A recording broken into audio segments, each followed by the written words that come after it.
Good morning, everyone, and welcome to the Masters portion of the PABCON Championships here live from Sunset Station Strike Zone Bowling Center in suburban Las Vegas. I'm Jason Overstreet. Thanks for joining us on Bowl TV. We have cut down to the top 24 in both the men's and women's divisions. And this morning we will bowl 6 games and then cut to the top 8. The lane conditions will be similar to what you saw in the trios. Short pattern on the right lane and long pattern on the left. See Team USA's John Janowitz there, opening things up with a strike, playing that outside line on the short pattern.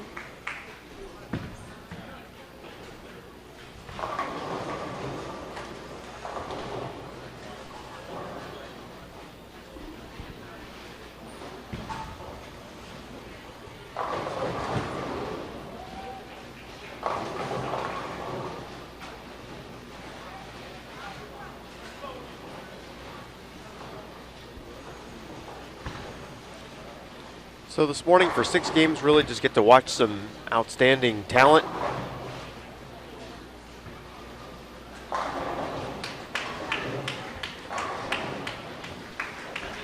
But really the drama comes after the next cut when we get to the round robin portion of the competition here.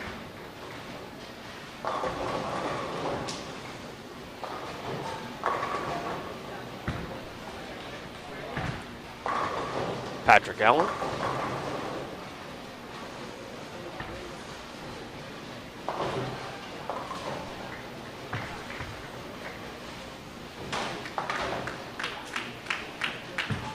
We'll flip the cameras around from time to time, let you catch a glimpse of the various bowlers that are out here.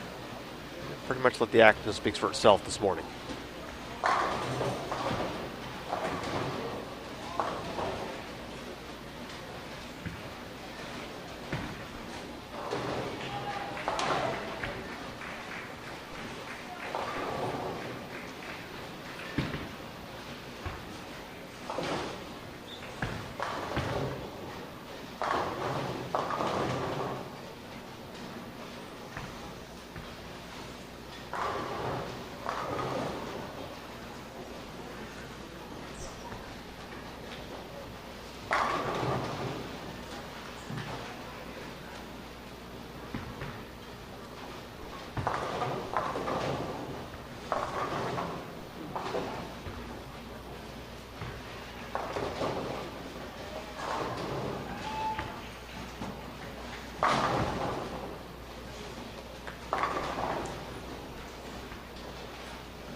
Bill O'Neill from Team USA on the All Events Gold.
Kind of a wide shot over the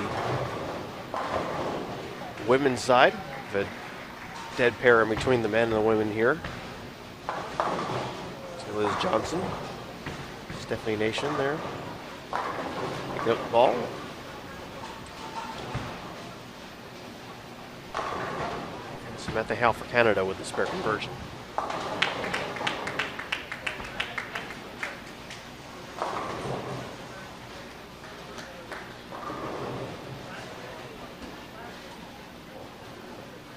Find all the standings for where everybody stood coming into today's Masters competition on bull.com. Front page, there is a link to results.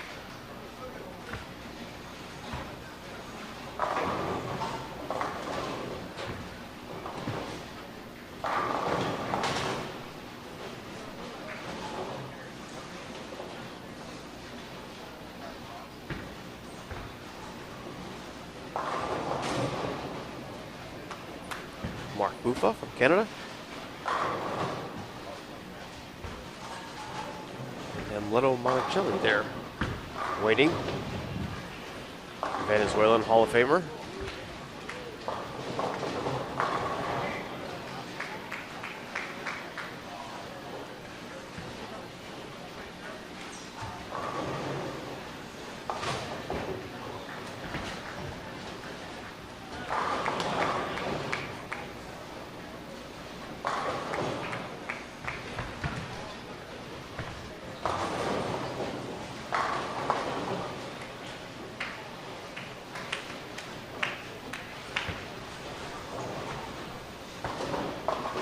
Marshall Kent from the United States, youngster who has represented quite well here at the PABCON Championships.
Cruz for Mexico.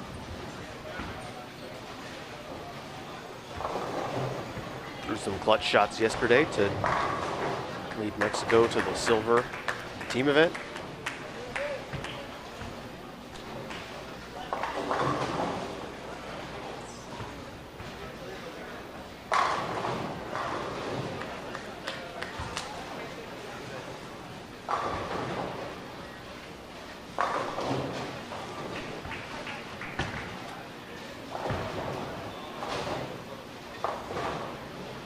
Deandra Asbady and Stephanie Nation both on 49 and 50 to start.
you're just joining us, we are in game number 1 of the Masters competition.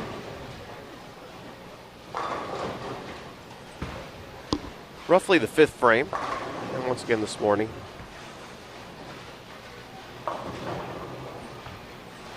they will bowl 6 games and then cut to the top 8.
Stephanie Nation lets it go a little bit too far right, short.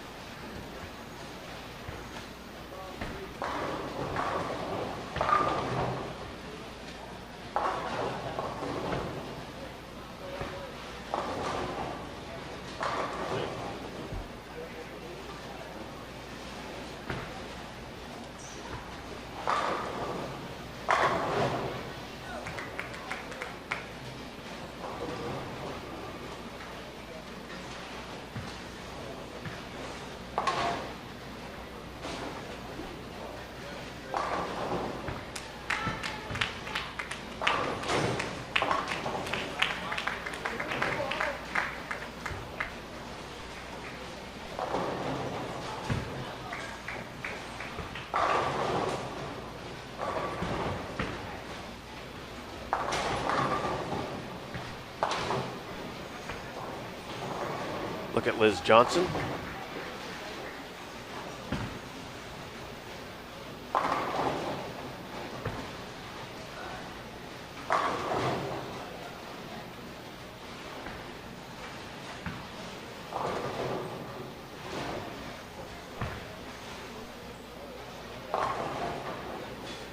Once again, 2 different patterns out here. This week's short pattern on the right and long pattern on the left.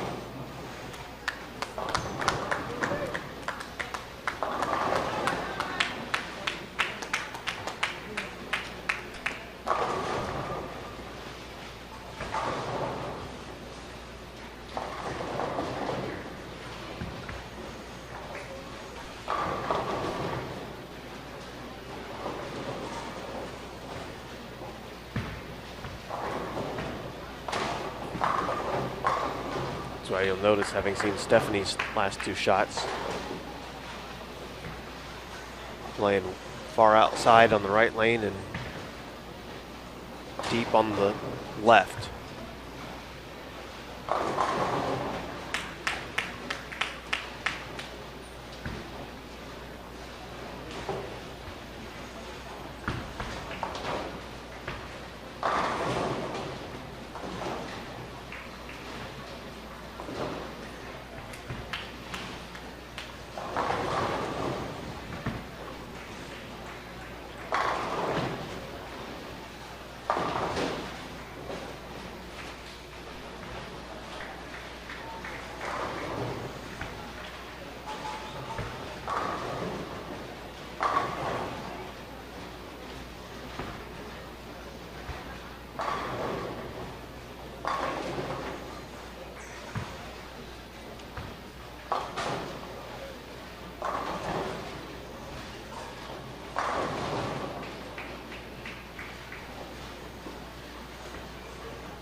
Kent.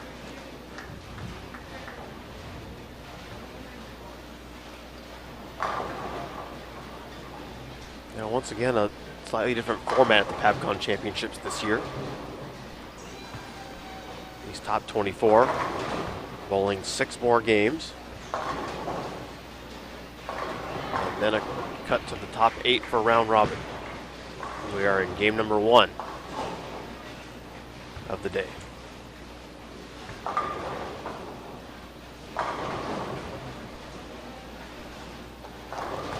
Over to Asbady.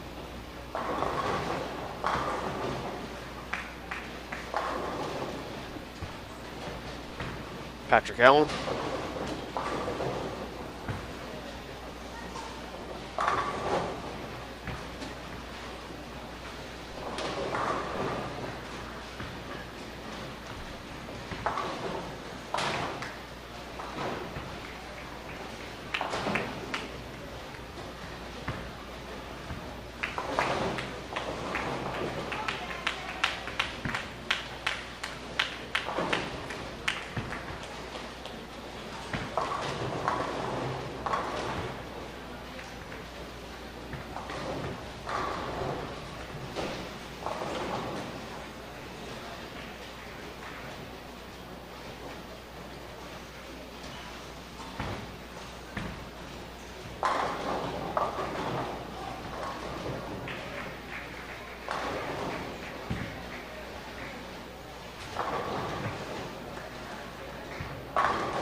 Mark Buffa from Canada bowling because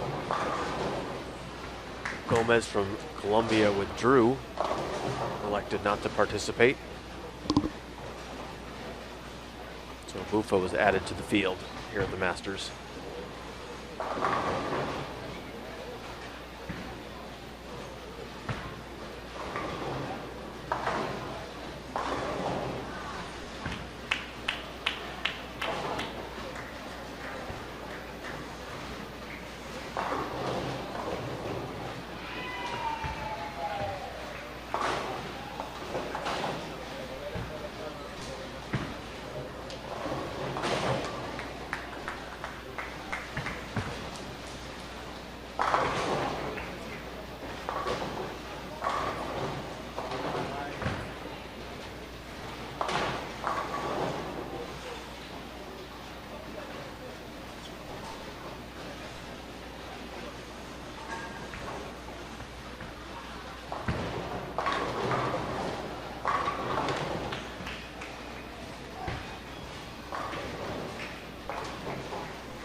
Well, we appreciate everybody joining us here on Bull TV for the concluding event, the PABCON Championship. Certainly seen some excitement here throughout the week,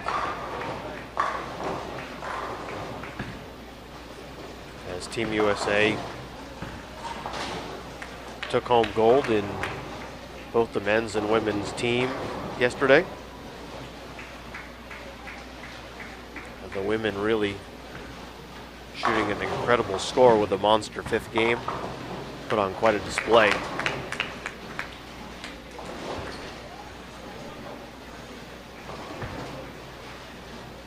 Liz Johnson and Bill O'Neill taking home the all events titles. Bill O'Neill up now. He's a 10 pin. O'Neill in the 10th frame. Spare to be in the 220s.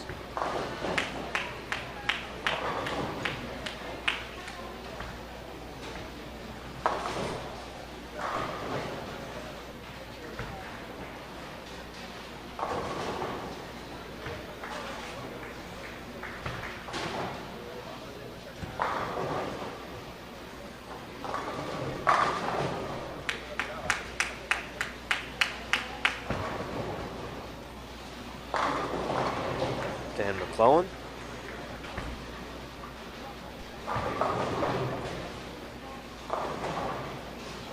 If you haven't done so yet, we invite you to subscribe to Bull TV on YouTube for alerts whenever there's a new video uploaded.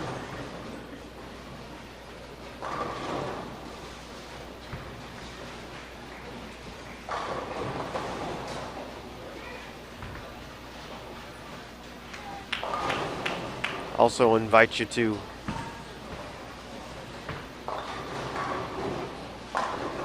like us on Facebook. Join the more than 120,000 other folks who follow USBC updates.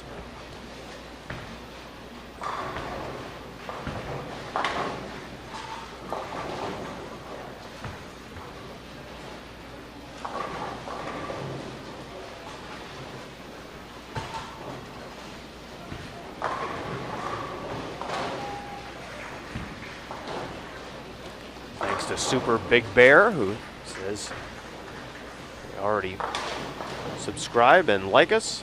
We appreciate it. Hope that you've been enjoying the coverage here. We have certainly had a good time sharing the action with you. And Bull TV will have more events coming up. Collegiate season not too far away. It's kind of the next big stretch of live events. We'll have exciting competition to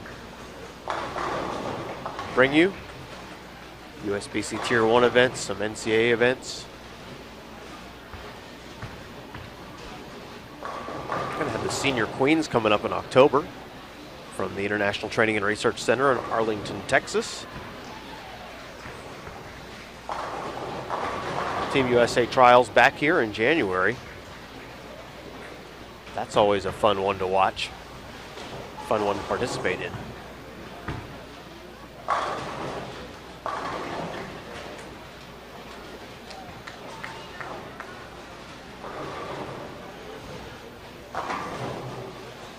Also keep an eye on the homepage of bull.com for updates on a new show that we're doing live from the International Training and Research Center.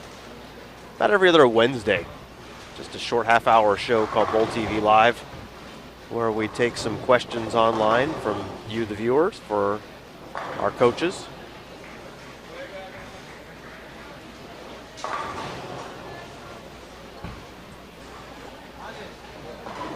Help you hopefully improve your game a little bit.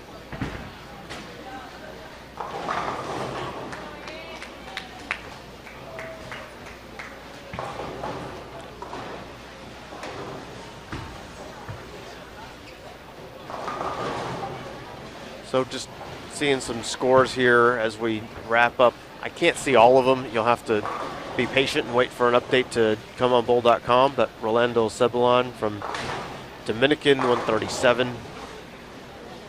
John Janowitz, 185. O'Neill, 224. Dan McClellan, 218.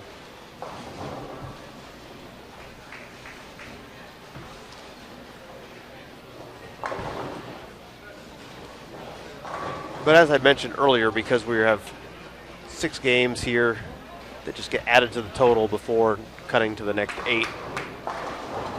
No one game here in the early going necessarily going to have a huge impact on the overall situation. It's more an opportunity to catch a glimpse of perhaps some of your favorite bowlers. See where they're playing here on these 2 different WTBA patterns.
I will ask everybody in the YouTube chat to please be respectful and polite to one another, as well as to our bowlers, or we will kick you out.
Team USA Steve Smith rotating onto one of our cameras.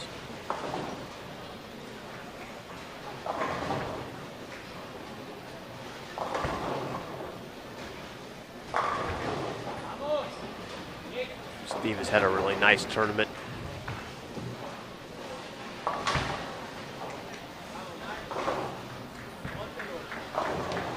Some of you might not be as familiar with him, but clearly an exceptional player. Has certainly represented Team USA very well this week.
Morning, everybody. Lucas Wiseman sitting in now as we are underway in Game 2 here of Step 1 of the Masters competition on Bowl TV.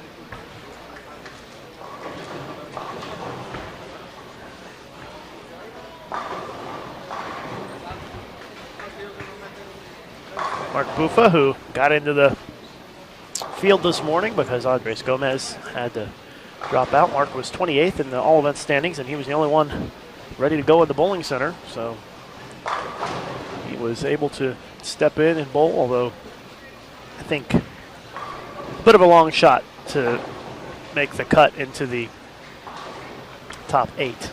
Although Mark did shoot 237 the first game. Patrick Allen shot 264. It's a big first game for PA.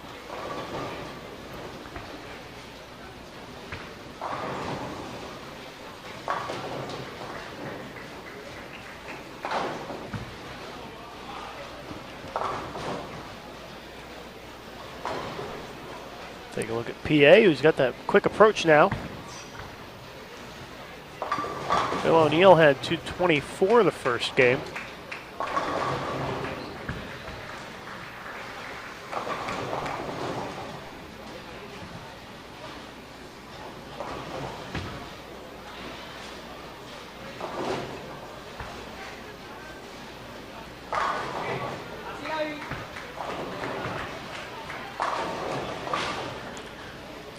couple of Canadians on this women's featured pair, along with Shannon Plahowski and Patricia de Faria of Venezuela.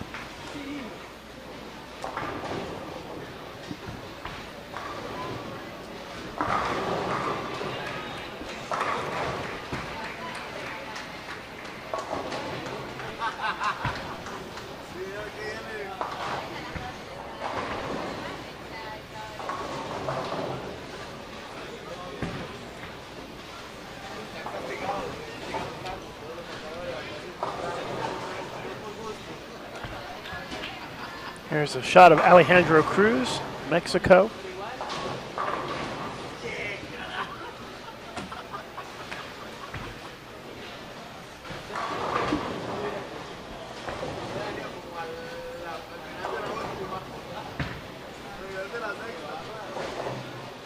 Dan McClellan, Team Canada.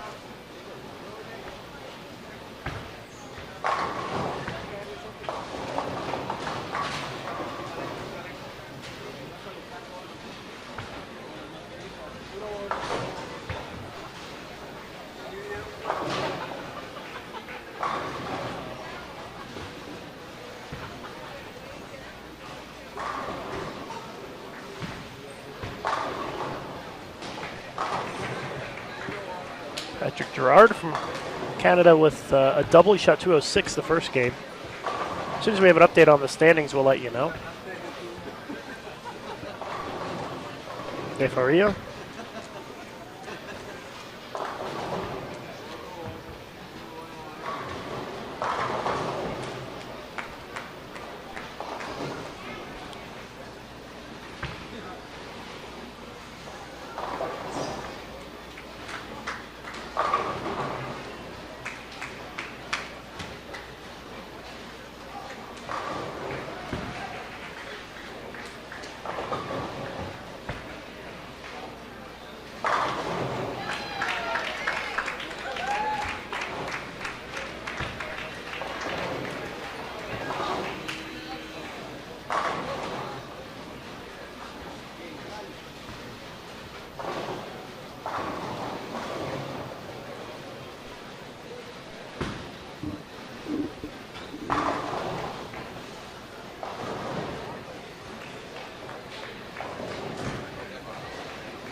A lot of questions in the chat.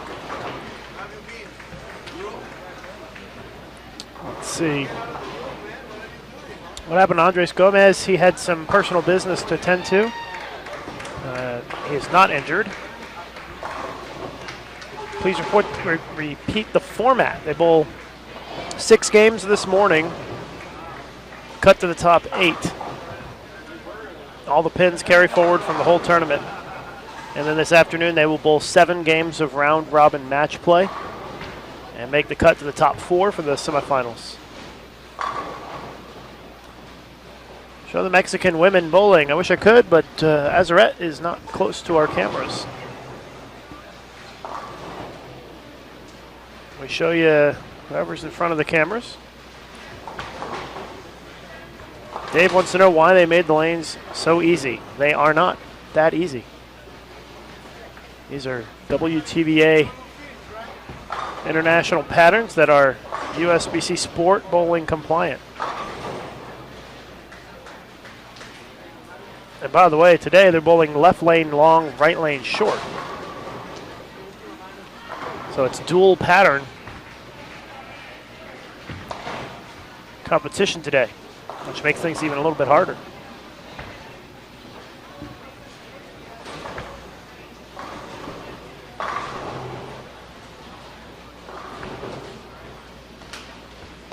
Yes, all the men and women are competing right now that are left in the field. The top 24 women and top 24 men are bowling right now.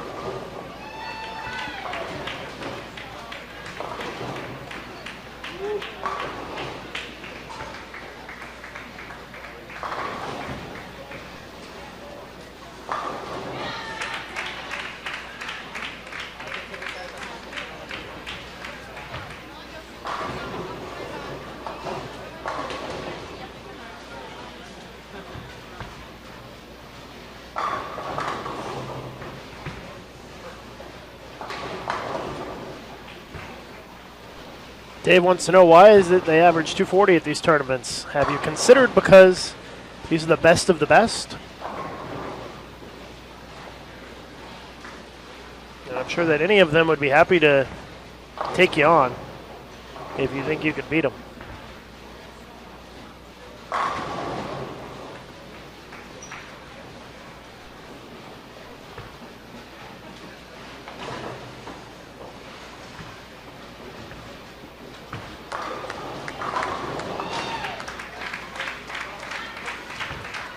Averaging 240 in your league is not the same as averaging 240 at this tournament, or shooting 240 even.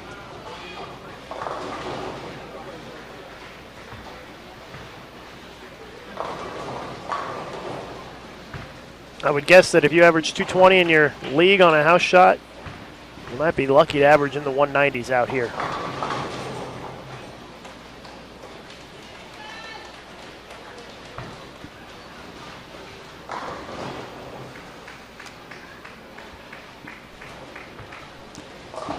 Marshall Kent only shot 191 the first game. He's going to have a lot of work to do if he wants to make the top 8, because he was outside of that number coming into today.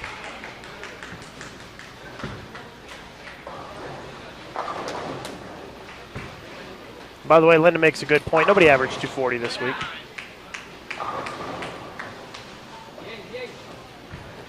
Take a look at the all-event standings, and you'll see.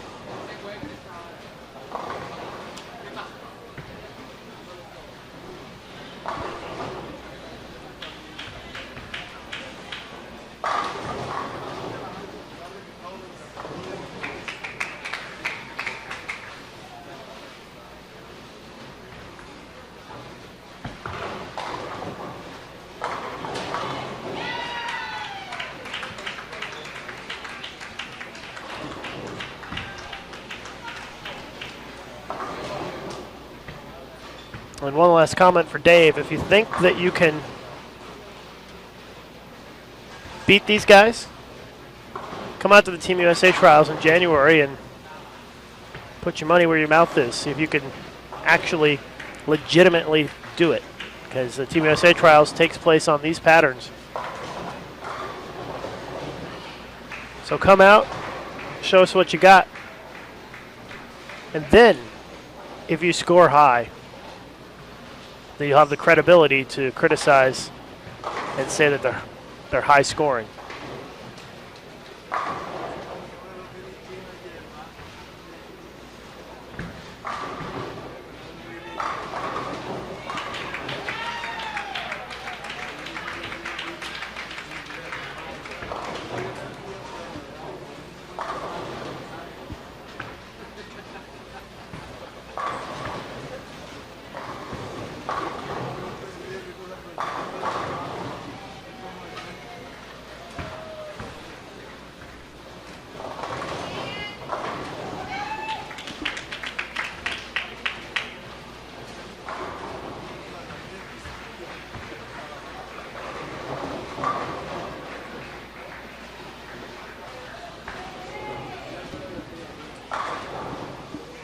Still waiting for the update from the first game.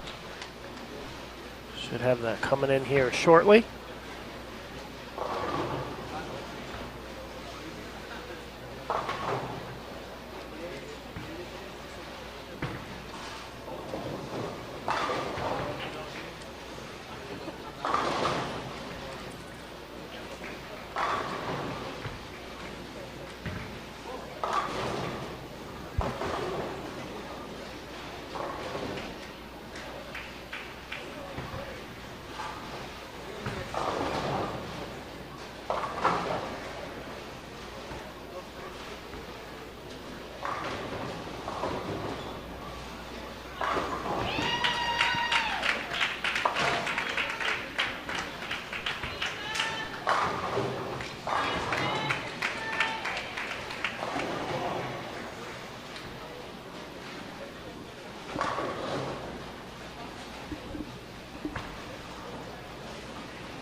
Falcone missing a 3-pin there.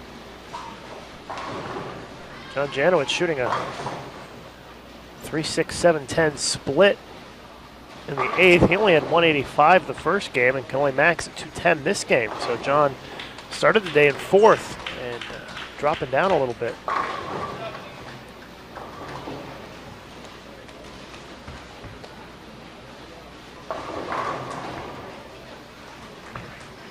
Question, trials uses the London and Stockholm pattern or WTBA patterns in general. WTBA patterns in general. It's not decided what patterns will be used for that tournament until just before it starts. But they do use WTBA patterns. And for those of you in the US Team USA trials in January, bowl.com/Team USA trials is where you can find more information. And Dave, thanks for helping prove our point. When somebody has been beaten down, all they can respond with is, "You guys are dumb. Thanks." Good luck. Look forward to seeing you at the Team USA trials.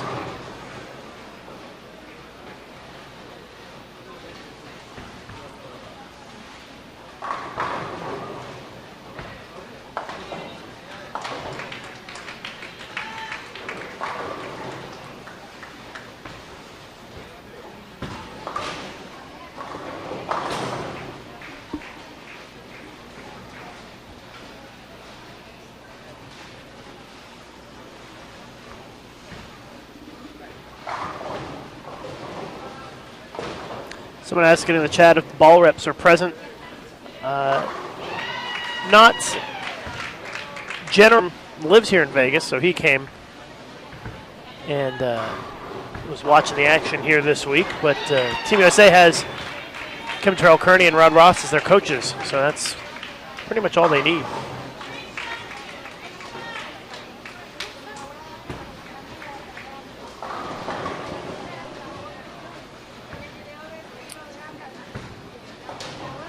See if we can get a shot of Mark Buffa next. There he is. Mark made it in this morning after Andres Gomez dropped out. And Mark actually can shoot 290 this game. He's pulling up on the right lane on the short pattern right now. Gets another one.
I think we have updated standings coming in here. See if we can take a look.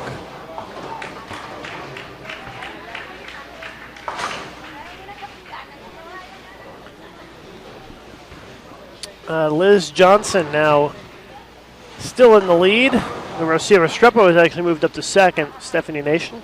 Nazareth Zetter now in the top 8. This is after 25 total games.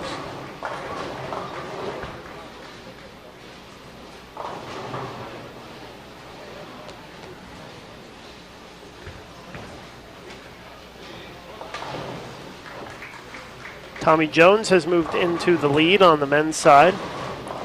Bill and Frankie still second and third. Israel Hernandez now the cut number. Patrick Allen just behind him.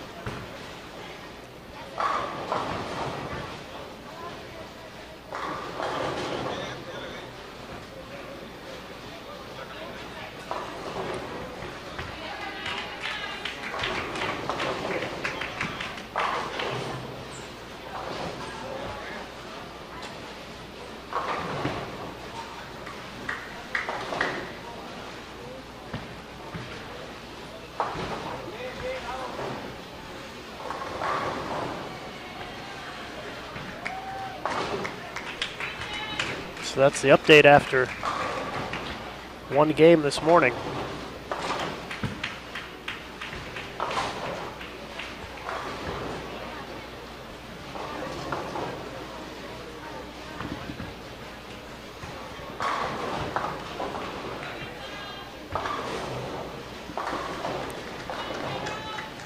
Watch Mark Buffa here. Mark has about zero chance to make the next cut. But he can still shoot 290 this game. He's on the long pattern for this frame. Let's see what he does here.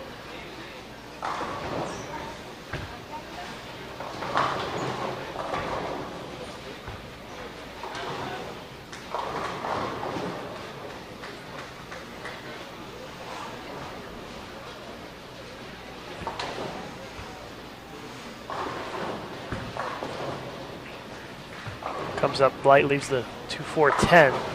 That'll end his string as we watch Bill O'Neill. Bill's fill ball, he can only shoot 203 this game.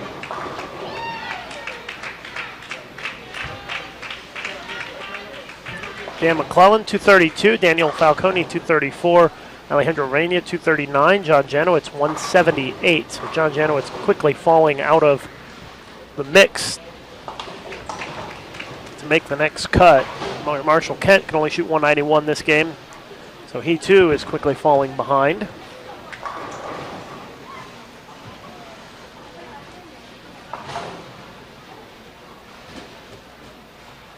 Alejandro Cruz from Mexico.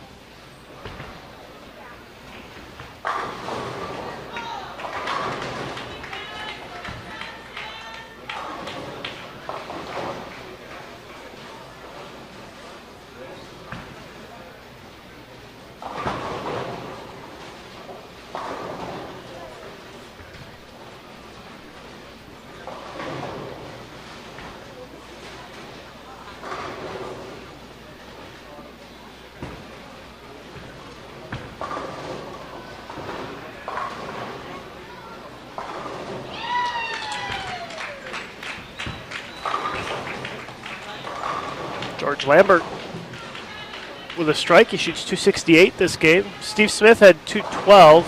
Jaime Gonzalez 199. Manuel Otalora can shoot 234. Lucas Lignani from Argentina, 202.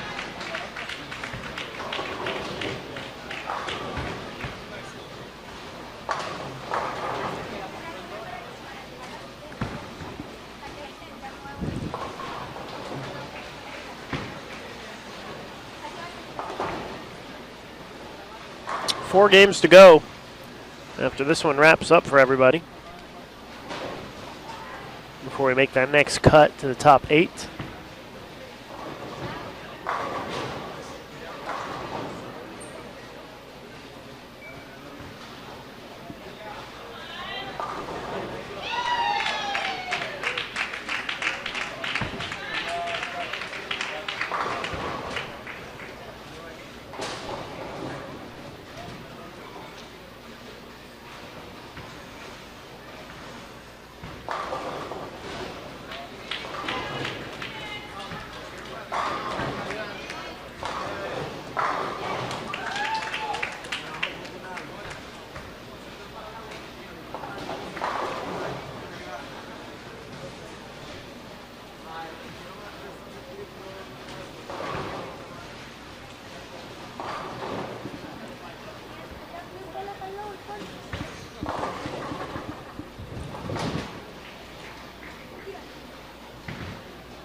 So as for the schedule today, things should move pretty quick, I think. Once they finish, once the last ball is thrown in this round, there'll be a 45-minute break for them to re-oil and allow the players to take a little bit of a break, maybe get something to eat, and then we'll go right into the round robin 45 minutes after the last ball of this round. That'll be 7 games of round robin, followed by the top 4 in the semifinals. It'll be 1 versus 4 and 2 versus 3 in the semifinals. The winners will meet for the Masters title. The losers in the semifinals share the bronze medal, so they'll go home with something. And again, all pins carry forward until that cut to the top 4. Jose wants to know in the chat, why is the first cut to 24? Number 24 has small probability to make it. I completely agree. I'm not quite sure what the thinking was on that, but I probably would not have cut to 24 if I was in charge of the tournament. Obviously, I'm not. I would guess that 16 would probably have been a better number.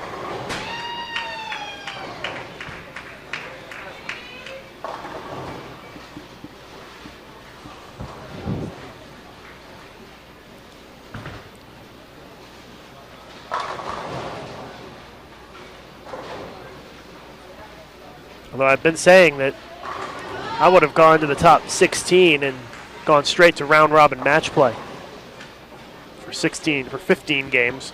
Probably would have thrown a position round in there and then made your cut to the top 4. I think that would have been a little bit more exciting format, because then all 16 players would still have a chance to make it into the top 4 when you've got 16 games of round robin match play. And maybe WTBA will evaluate the format and maybe make a little more sense in the future. Bowling Fanatic wants to know what time the Final Four will start. That's a good question. Let me see if I can do some math in my head here and figure out an approximate time.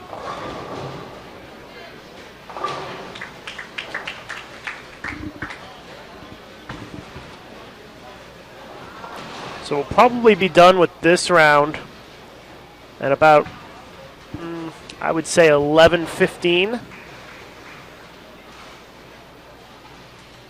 And then a 45-minute break, so noon, I would guess, for the start of the round robin. That'll probably take about 2.5 hours. I'd say we're probably looking at about 3 o'clock for the semifinals. 3 o'clock Pacific time, 6 o'clock Eastern time, if I had to guess.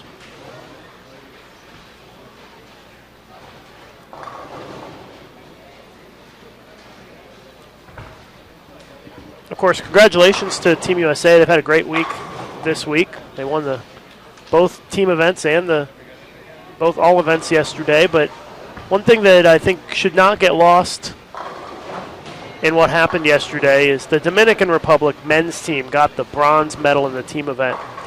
And it is their first men's PABCON medal in 23 years. It's a big deal for them. So congratulations going out to the Dominican Republic men's team on a fantastic performance and earning a well-deserved bronze medal in the team event. They were so excited yesterday to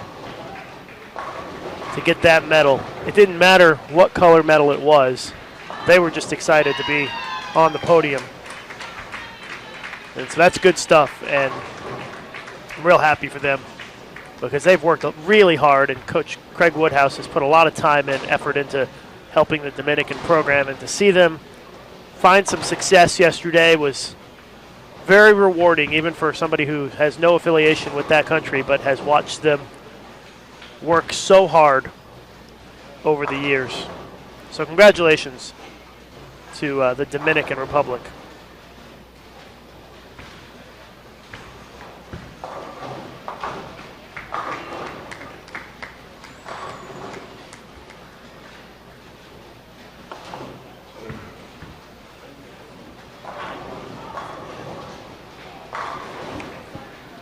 And congratulations to Menino Fernandez, who shot 300 in the last game for the Dominican yesterday to help get them that medal.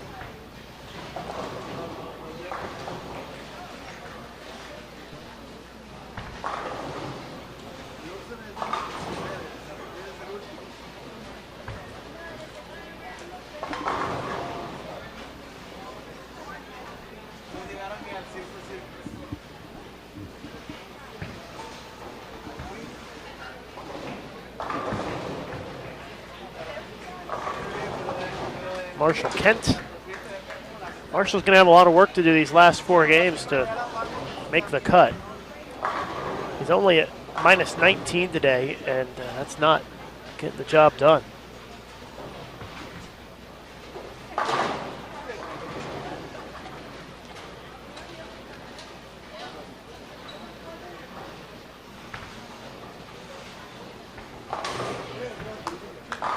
G. Bowler says they should drop the carryover if they really want to make it competitive. I disagree. I think the carryover of the pins is a good thing because it means the best players will make the semifinals, which is what you want. You want the best players to win. That's what sports is about. It's not to give everybody a equal chance when you get to this point. Having the pins carry forward means that every shot that they threw during the week mattered, and that's important, in my opinion. So I do definitely agree with that idea of carrying the pinfall forward. Mark Buffa gets 4 through the face.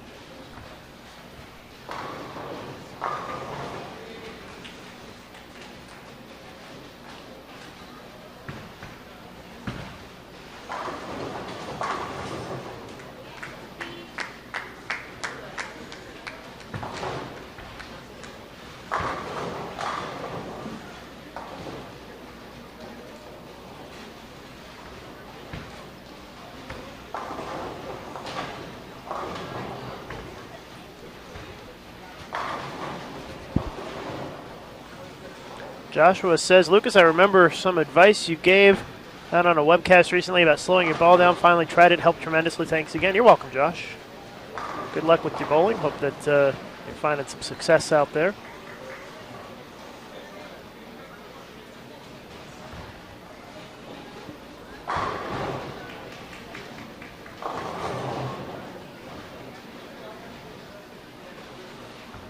Gabby wants to know how old Marshall Kent is. He is 19. So he's not able to have as much fun here in Vegas as everybody, as most of the other players in the field.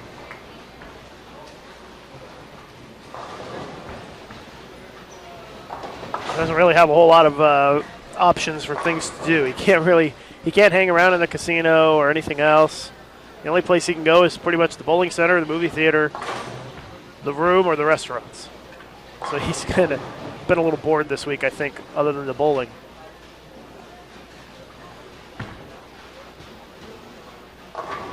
Linda says, I knew Lucas would comment on that. Now he would be coaching everyone.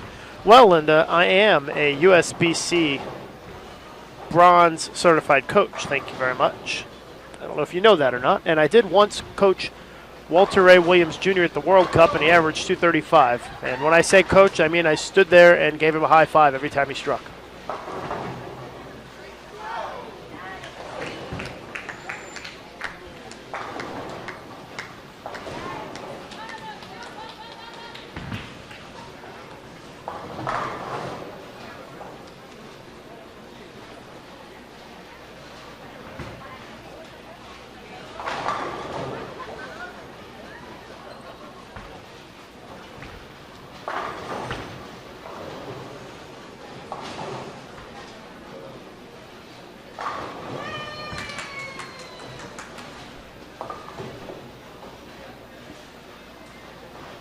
Looks like the women are bowling a little slower than the men today.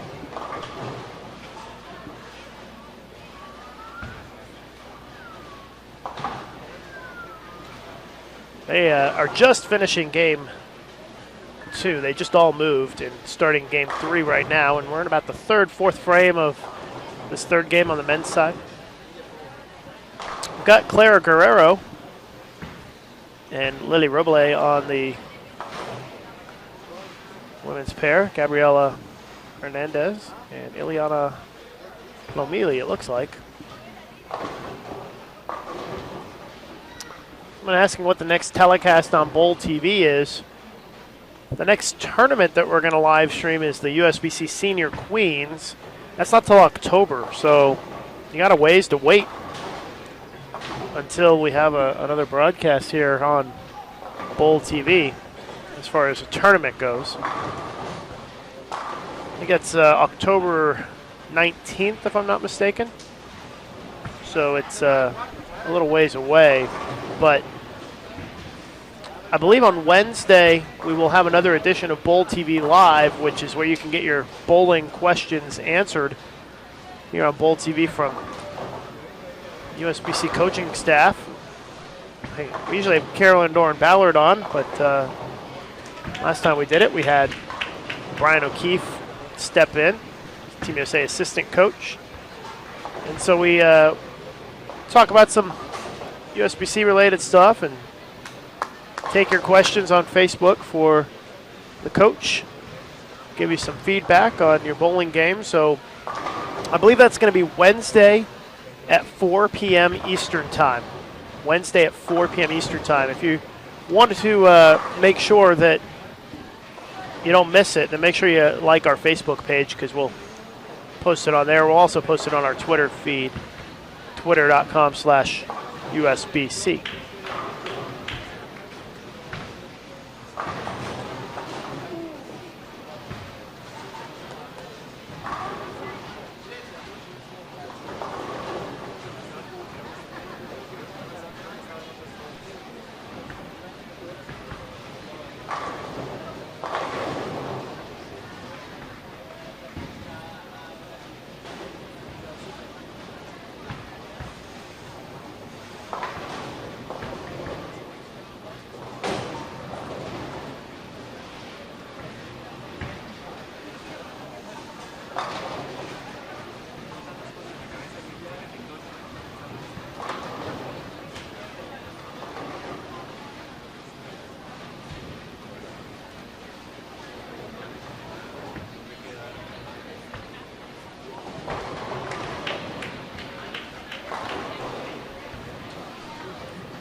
Alejandro Cruz.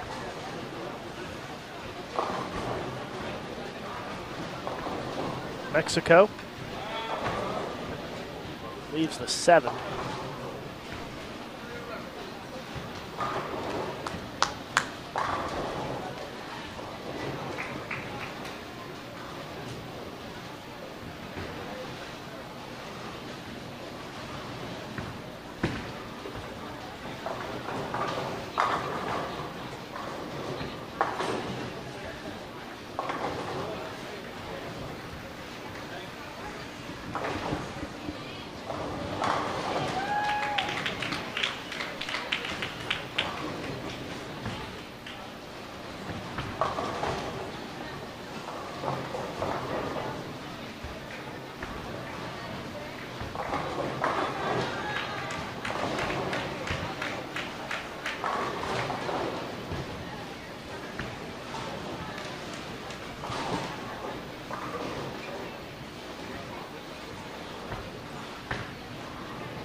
Patrick Allen has 4 in a row to start this game and was just the victim of the Wiseman jinx, I believe.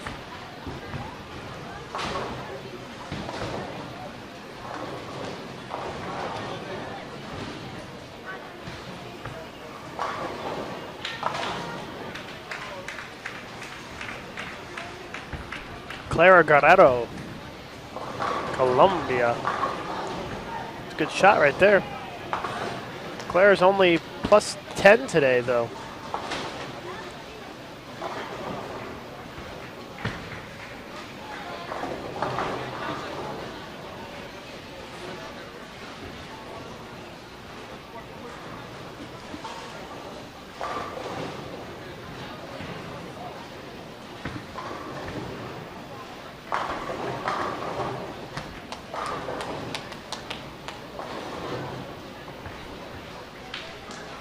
Frankie Colon.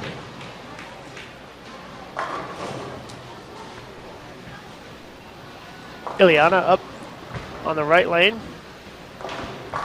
Since Gabby's making fun of me at how we're saying her last name, I'm just going to say Ileana from now on because I know how to say that. That's easy.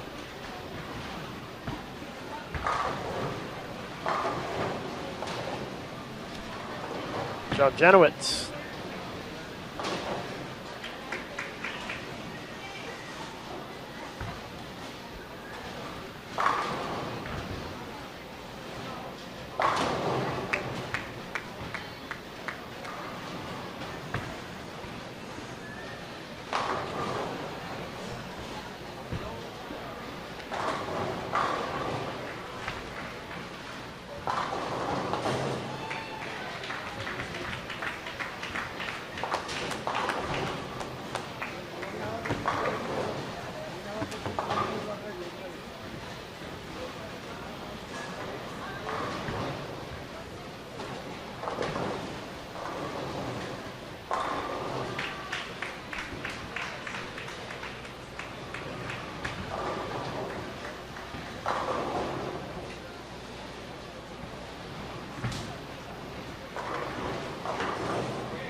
So I'm asking what Frankie's bowling with on the short. I'm not sure, but there's a lot of old bowling balls being used on the short pattern for sure.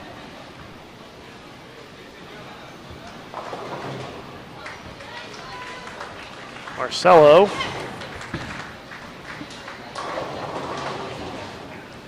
George Lambert today is plus 103 for 2. Frankie Colon is plus 62.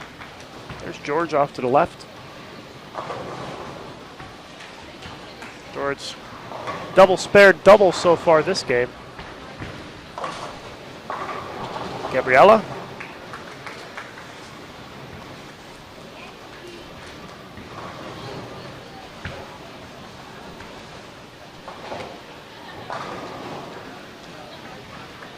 Phillies fan asking how Marshall Kent is doing today.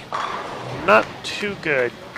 He's not looking like he's going to make the cut to the next round. He's 20 or almost 20 under today, and just missed a single pin and is only 106 in the 6th.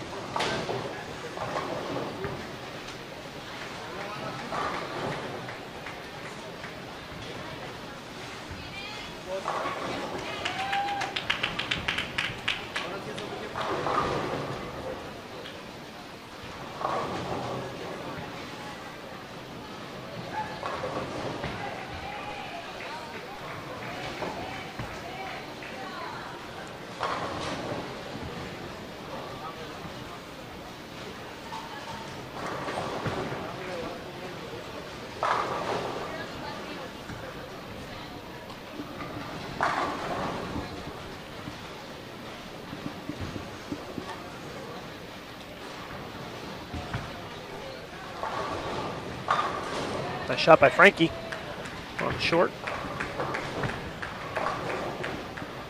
Lily with the split.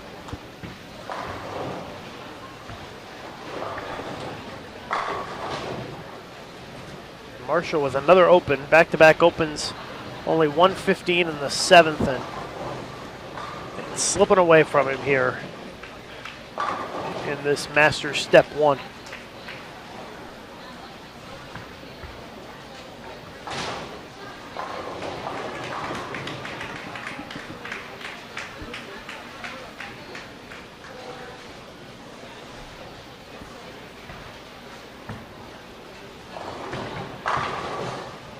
Again, the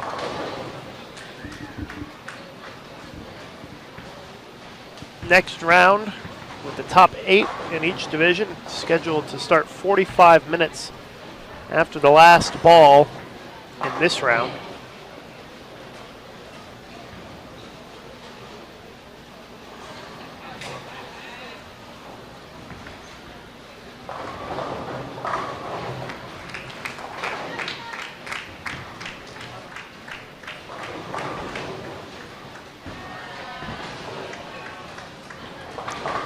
Nazaret's sister asking if we will see Nazareth in the next game, and I believe we will.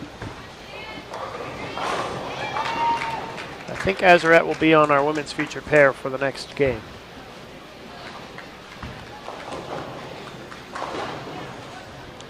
PA having a good game here. Well, again, the victim of the jinx.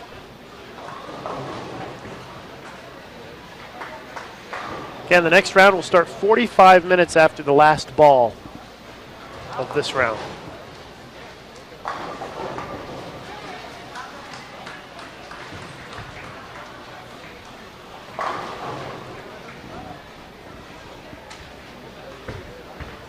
Lily. Strike her in the 7th frame. She's minus, looks like -8 today.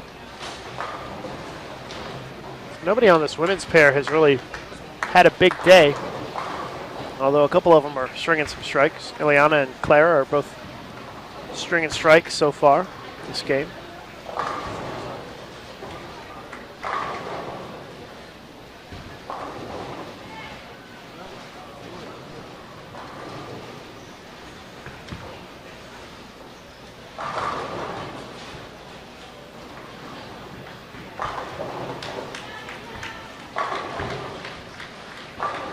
Dave wants to know what game we're in. This is game 3. Almost done with game 3, actually, on the men's side. And the women's side, they are in the 6th frame, it looks like, of game 3 of 6. They started competition at 8 this morning, which was different than what it was originally scheduled to be. I think the original schedule had it starting at 9, but they moved it up.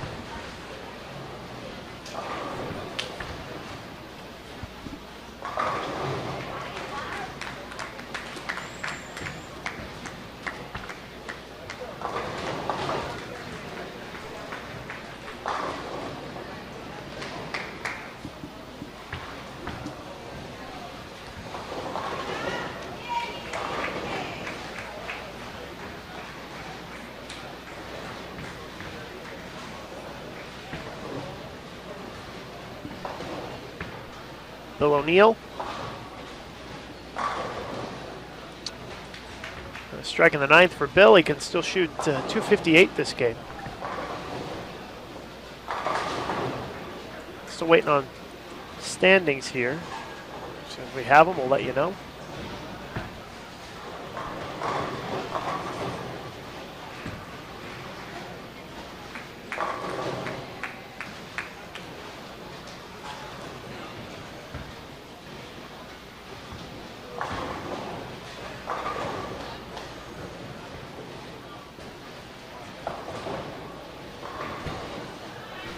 Lucas Legnani, the 4-7 leave.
Clara strikes again.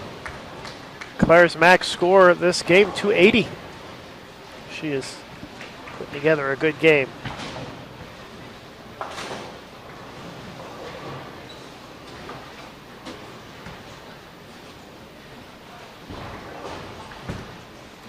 Lily?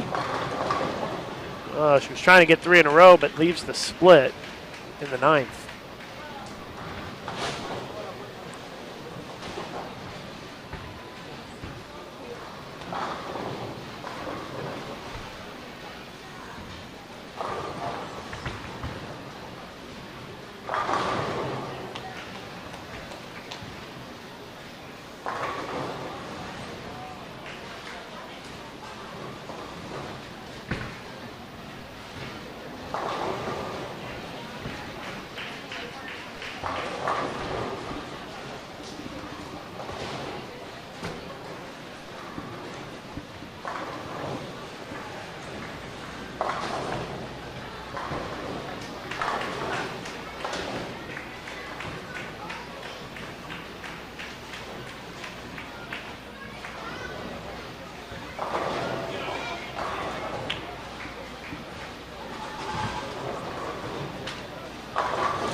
Clara got another one, struck first shot in the 10th.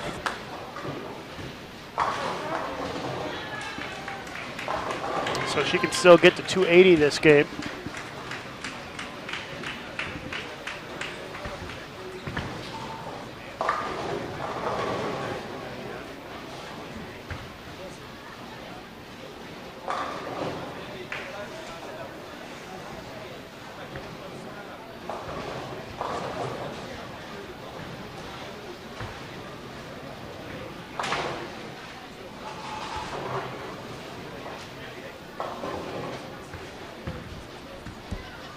Clara looking for another strike. 245. We'll put her in the 260s. 267 with a spare.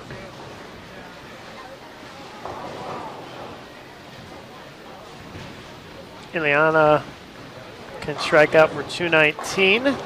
Lily, who's up now, can strike out, or sorry, can max out now, just opened 179. Gabriella can shoot 182.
finishing up game 3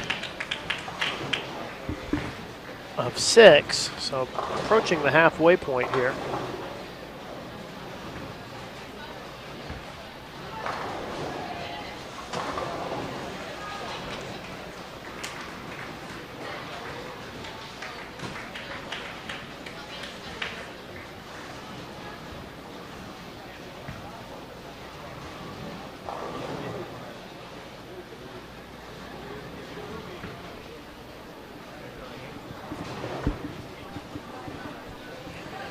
Everybody making the move to start game 4. I got one pair still finishing up on the guys' side. That's in range of our cameras.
A little light love on the 10 pin for Lambert. Second shot in the 10th. He's going to shoot 236 this game. If he strikes out, put him at 737, 739 to start the day.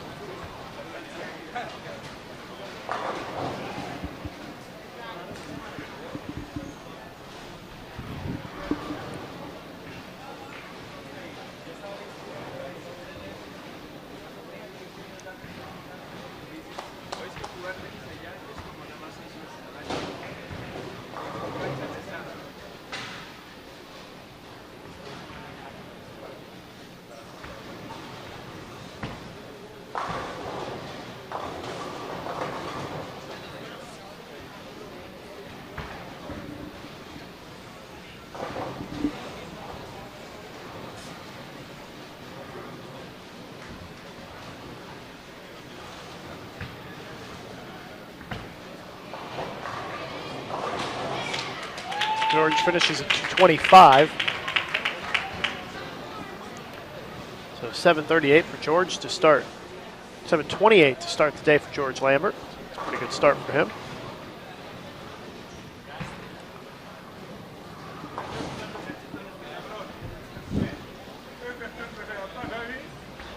Don't have any bowling going on right now in our featured pairs.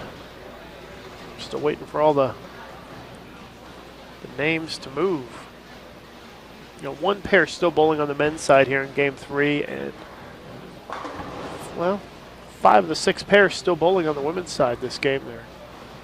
In the 8th, 9th, and 10th frames, it looks like.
There we go with the start of the fourth game.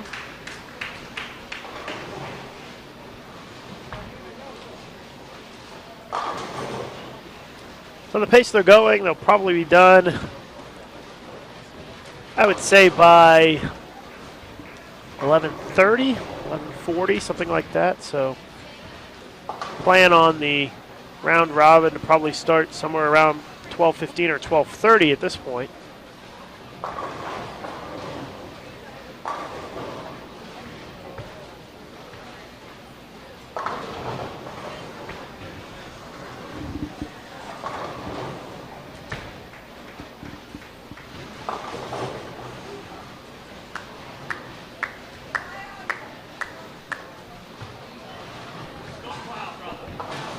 See, the women are still waiting to get started.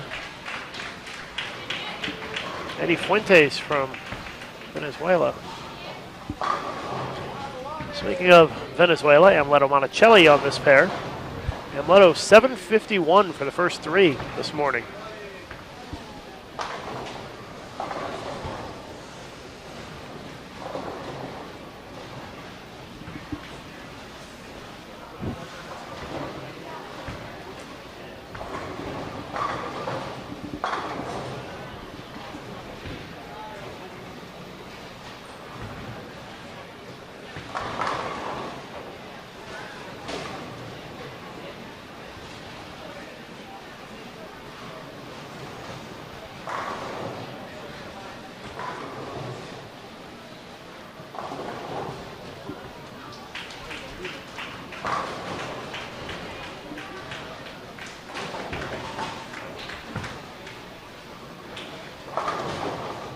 And the round robin match play will be the next step in this Masters. Right now they're bowling 6 final games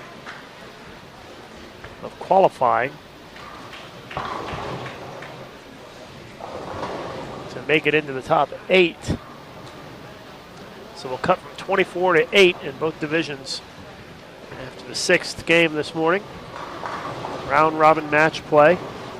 We'll start 45 minutes after the last ball. And then the top 4 will make it to the semifinals, which will be this afternoon.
Over to Amleto.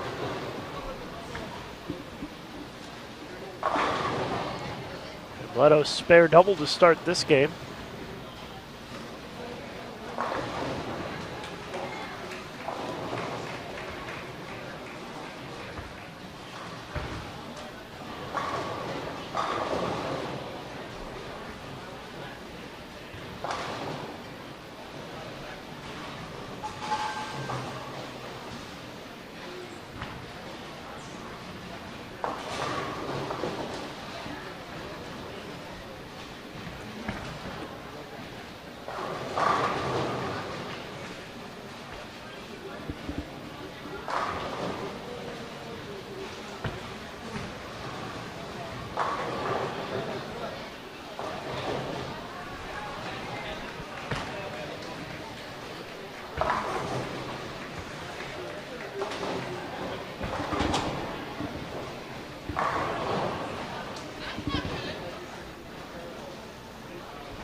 Nice shot by Double J there.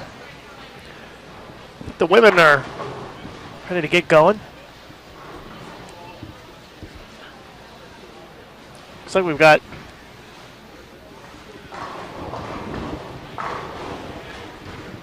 Josie Ernest, Maria Jose Rodriguez, Sandy Gongora, and Azeret Zetter.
Looks like we have an update on the standings. After 26 games, so this is after the second game today.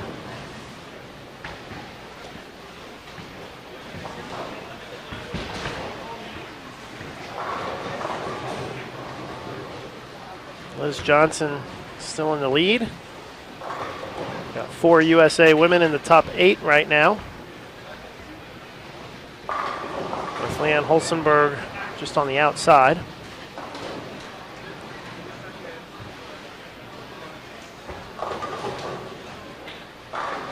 Again, this is after 2 games this morning. Men's should be coming up next. Here it is. Tommy Jones in the lead. Bill O'Neill is second. George Lambert third. The U.S. also has 4 men in the top 8 currently.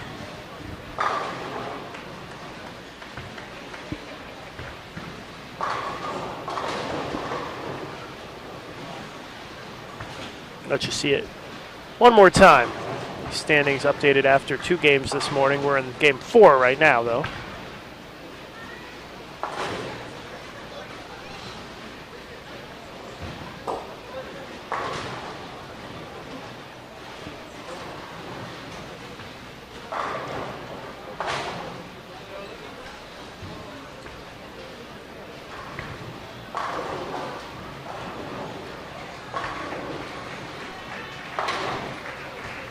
So back to bowling. Azarette up.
Well, Lucas is going to step away for a moment. Jason Overstreet back with you here as we are in game 4 of the 6-game set, the Masters portion of the PABCON Championships.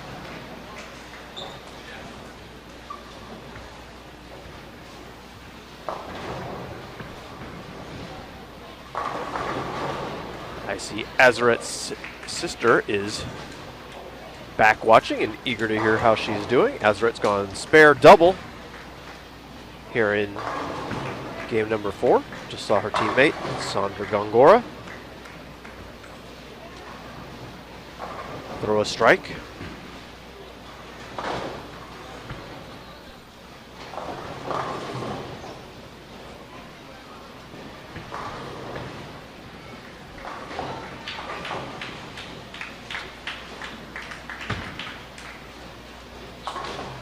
Once again, we want to thank everybody for spending time with us on Bowl TV this week here from the PABCON Championships.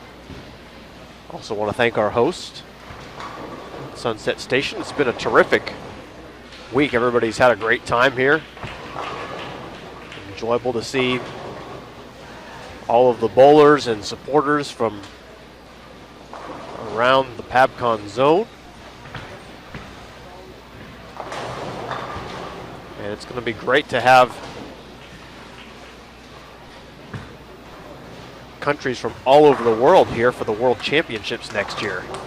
Sunset Station will be the host for the WTBA Combined World Championships in 2013. That will be a fantastic event. Talked about it before, the USBC Queens will be immediately after the World Championships. So a great opportunity to have an outstanding field for that event. A lot of the players that come over for the Worlds will stick around and bowl in the Queens. So the level of competition will be that much better, and the prize fund as well. Special incentives for the Queens for international players that bring their entire team, so check that out. For those of you that are just joining us and curious about the format and what we are seeing here today in the Masters, the top 24 players after all events qualified to bowl today, and they are bowling an additional 6 games right now, in game number 4 of 6 as we speak.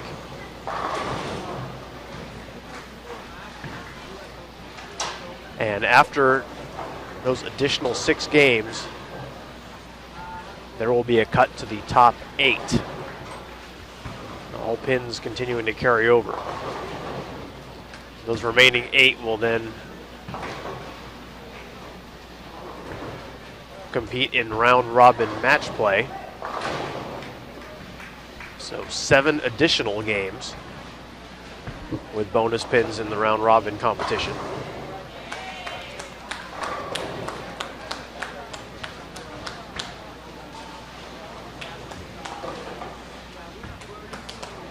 So that's what we have in store today.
Marcelo Schwartz from Brazil,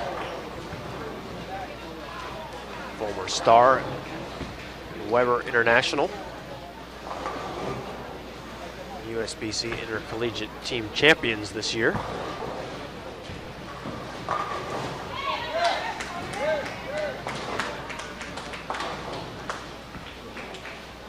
And Leto in the 9th frame.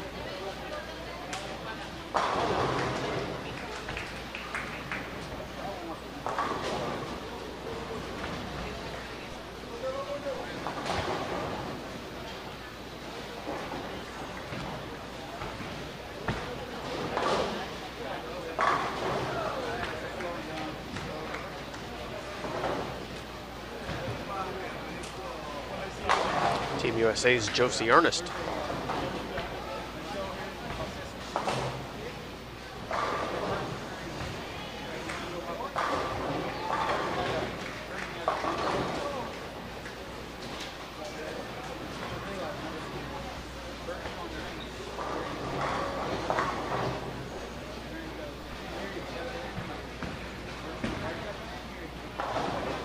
See Rolando and then back to Azarette.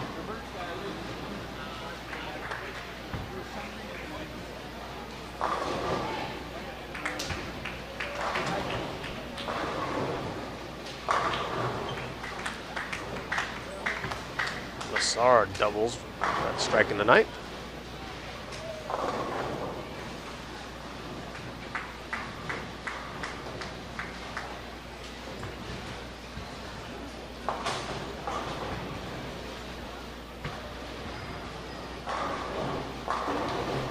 Over to TJ, Tom Jones.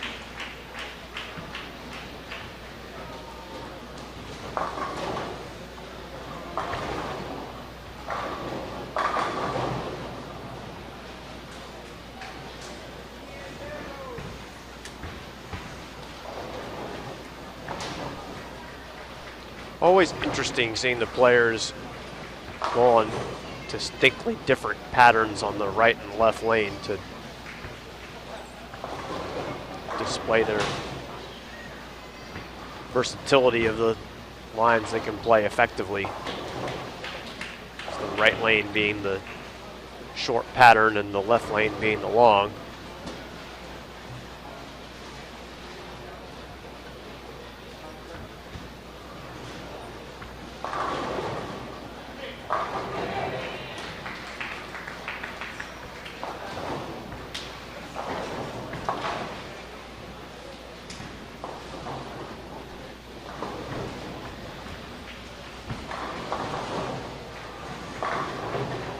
From Puerto Rico, who has been so good this week.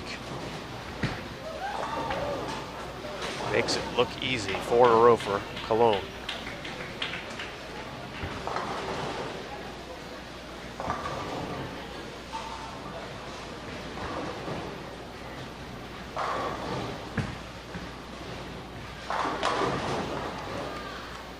George Lambert.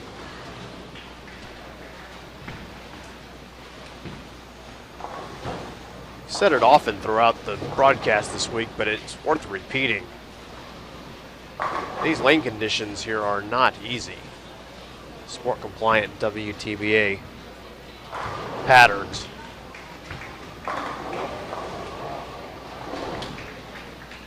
And these players sure do make it look simple. It's a testament to just how talented these top international players are.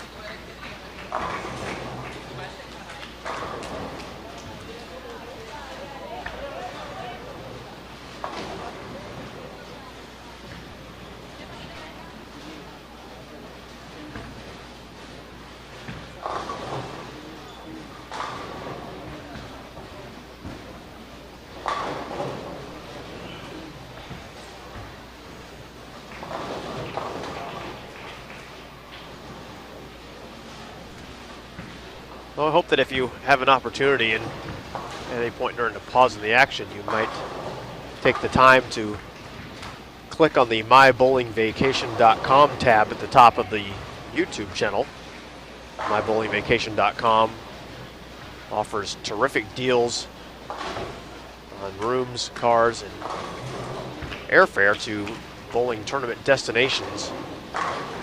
Particularly great deals for hotels in Reno. If you're planning on joining us for the Opener Women's Championship in Reno the next couple of years, be sure you book through mybowlingvacation.com.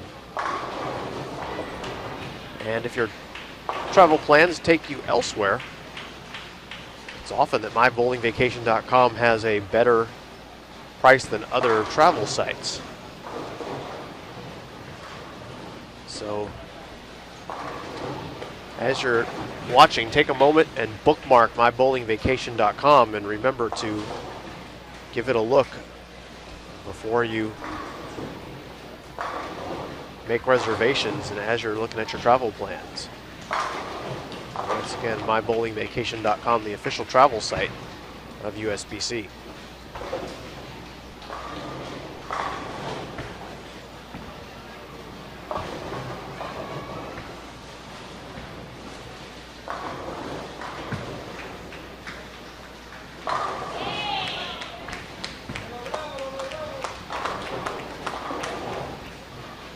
I want to thank all of our USBC members that are watching today. Because of USBC membership that we are able to bring you Bowl TV coverage.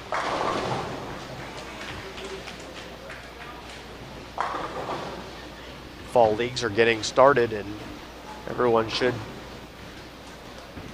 make certain they are competing in USBC certified competition. If it's not USBC certified, scores don't count.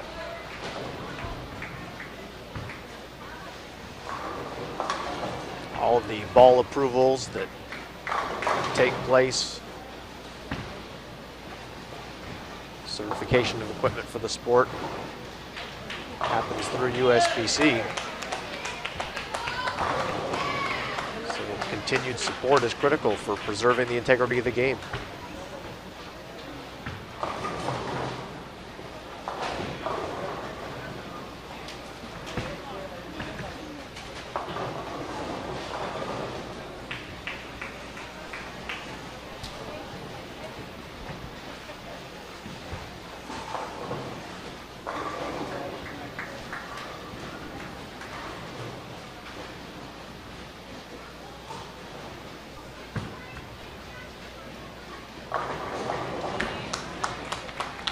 Another strike for Cologne.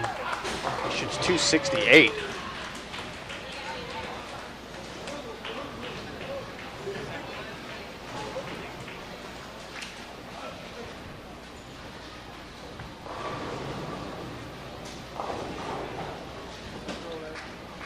Steve Smith shot .192 that game. Lassard .222.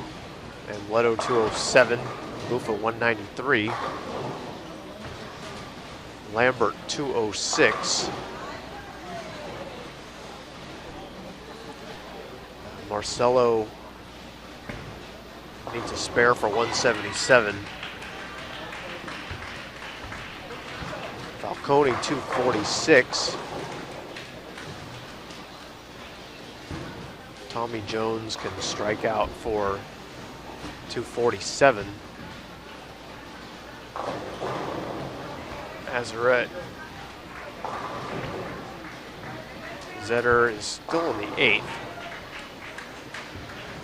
She had an open in the 8th, sitting at 185 in the 8th frame right now. Women a little bit slower than the guys by a frame or two.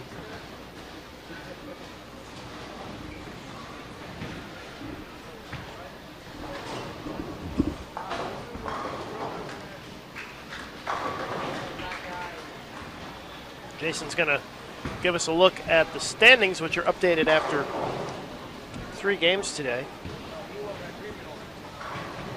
It's after 27 games. Should be flipping to the next page right now. There it is. Liz Johnson in the lead. Rocio second. Clara third. Notice that Stephanie Nation has dropped all the way down to 5th from 2nd to start the day. And Azarette is in 8th place. Maria, Lily, Leanne, and Isabel all trying to fight for a spot in the top 8. And the men's coming up here. Tommy Jones in the lead. Bill O'Neill is second. George Lambert third. Patrick Allen and John Jenowitz both on the bubble there for the last spot in, with Israel Hernandez, Dan McClellan, Patrick Gerard all on their heels.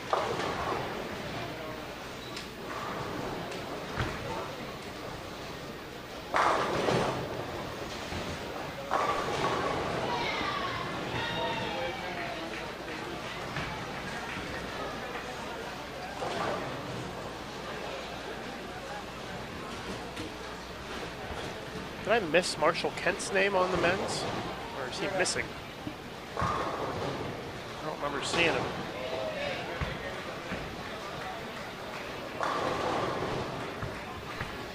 Watch it rotate through again.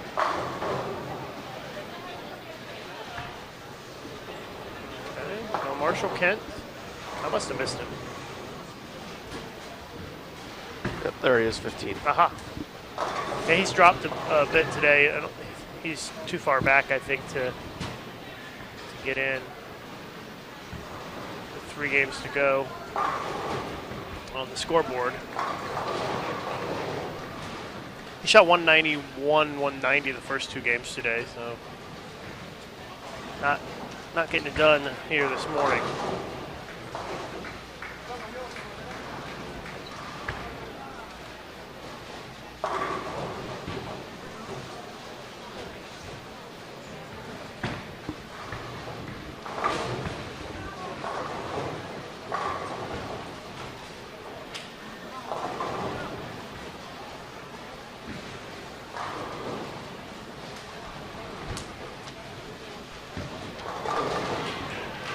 Frame on our women's featured pair. Maria Rodriguez strikes her first shot in the 10th. Maria can strike out for 215.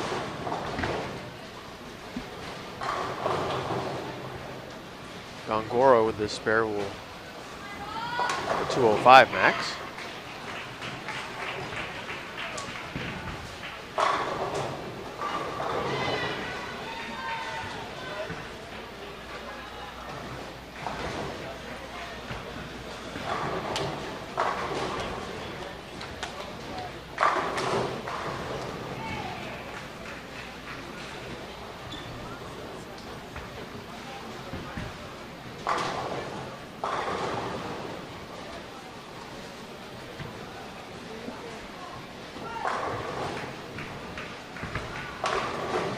Steve Smith bowled his last game, 192. Steve was in 5th, and he was about 60 pins ahead of 9th. So that 192 will make things a little closer for Steve these final couple of games, but he started with a double. Sandy, 205.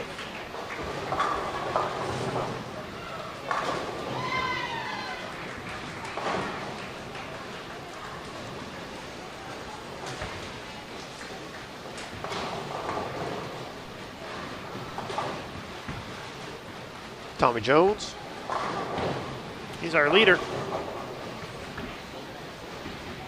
Shot 234 last game, so I'm guessing he probably stayed in the top spot. I wonder what his low game is in the tournament. He's been really consistent, it seems like. Yeah, I'm not sure. It seemed like he's had too many bad ones. I think he had a 170 game in doubles, maybe.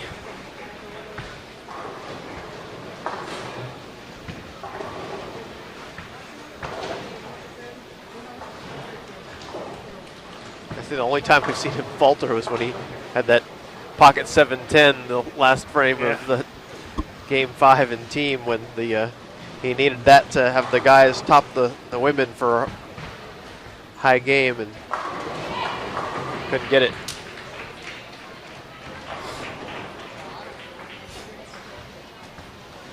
Yeah, Tommy in the doubles event, they won the gold medal. He had a 170 and a 167 game. Wow. But he still averaged 228. So he had a 289, a 248, a 248, and a 247. And also a 170 and a 167. So at least he's human. It seems like whenever he's been in front of the camera, he's just turning it up. Shot by Smith.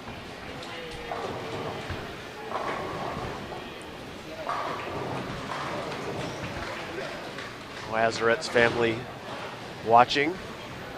She can bowl 245 in this game. It's good for her because she's in 8th place. It's a good shot. 10 pin. So now 234 if she makes the spare.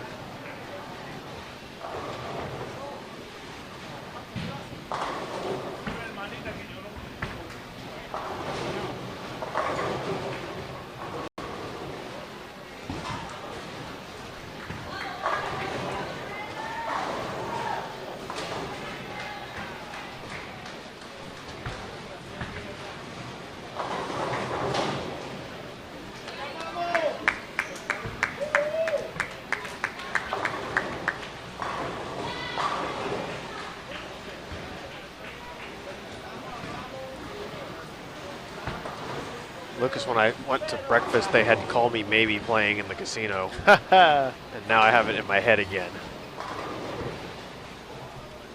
Well, you should watch the video then. I I mean, it's a nice song, and I certainly love the video, but I had just kind of managed to You didn't even know what the song was until a couple of days ago. And now it's like, it's a part of my every waking moment.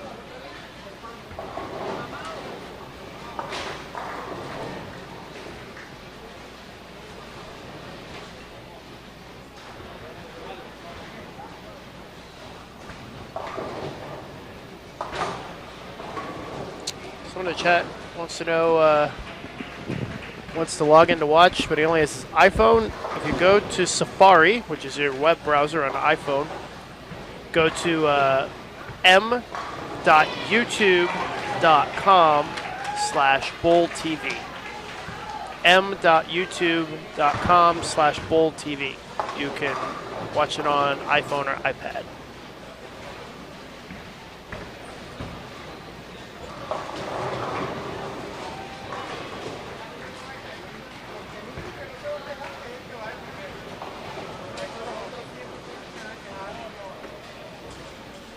And I know it works because I was actually keeping tabs on Jason while I was eating breakfast this morning and watching the broadcast.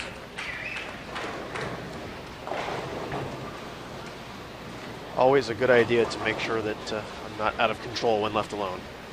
And by the way, our friends at YouTube tell us that they're working on implementing that feature into the YouTube app eventually.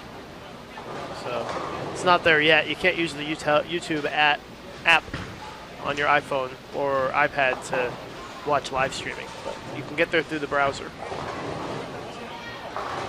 Yeah, we're kind of early adopters for live streaming on YouTube, so some of the features are still being developed.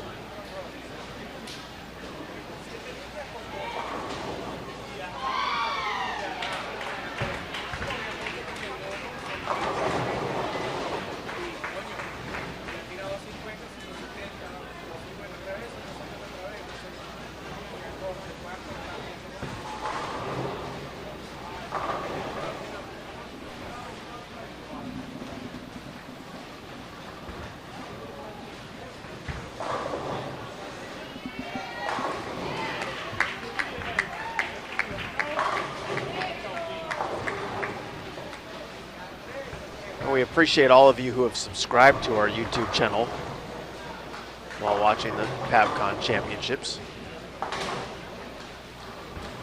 By subscribing to Bull TV on YouTube, you'll know as soon as any new highlights have been added to the channel, other feature videos. YouTube subscribers were the first to see the Call Me Maybe Team USA parody video, which hopefully gave you all some laughs.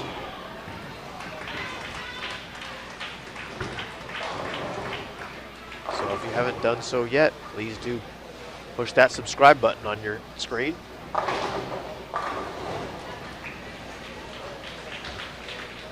Try to make sure that what we put on Bull TV is always something that you will find enjoyable.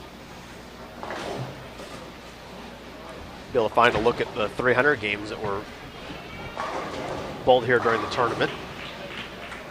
Some excitement yesterday. 300 game and final game of team play for the Dominican Republic to help push them to the bronze medal. I can't believe how fast the guys are bowling compared to the women. All week the guys have been slow. Maybe they're just throwing more strikes. I don't know. They've only got some of the pairs only have a game and a half to go. Excuse me. And the women still finishing game 4. Yeah, I don't know. You're right. The guys in the team event were painfully slow.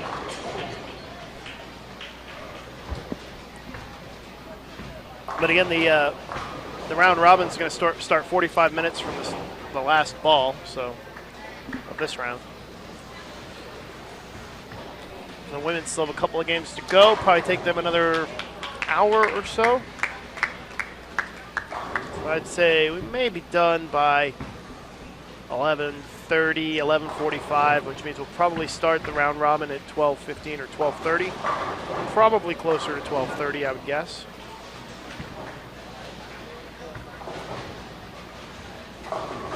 They do re-oil after this for the round robin, and then re-oil again for the semifinals.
Azaret's sister wants to know what Azaret bowled that game. I think it was 235 or something, 235 or 236.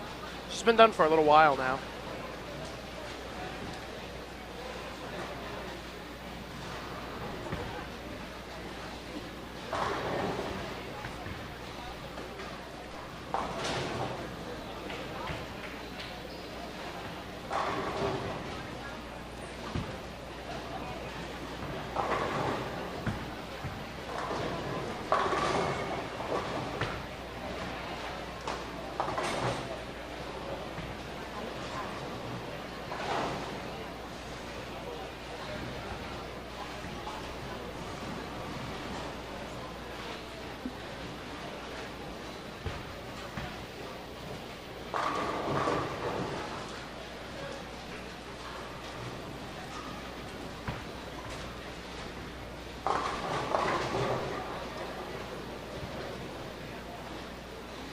Steve Smith trying to bowl a good last game to make sure that he stays up there. Actually, the men's standings are updated after game 28. So we'll take a look at those in just a minute. The women just finished game 28, so it'll be a couple minutes before they get updated. But once the in-house scroller cycles through, we will give you the update.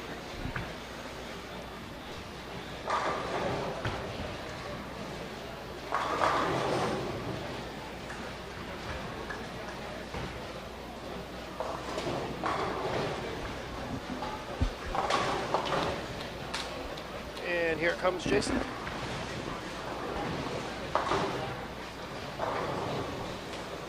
So Tommy Jones in the lead, Bill O'Neill in second, Frankie Colon third, Lambert fourth, Smith fifth, Janowitz in sixth, Israel Hernandez has moved up there.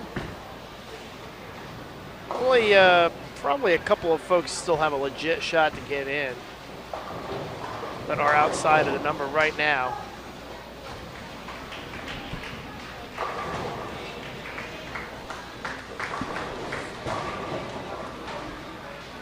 The women's standing's not quite updated yet because they just finished.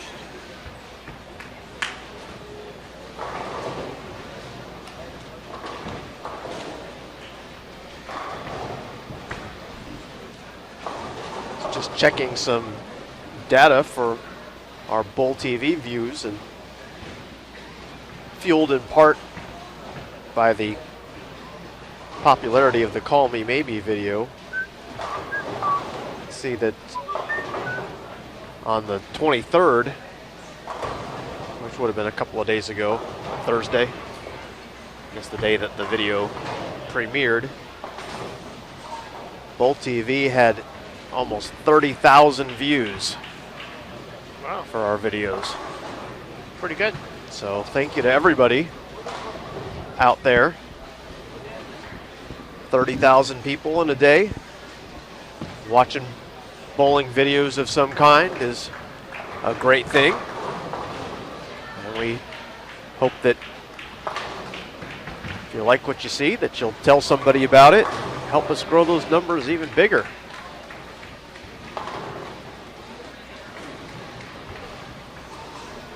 Josefina says, hello, Lucas from Venezuela. Hola. Thanks for watching.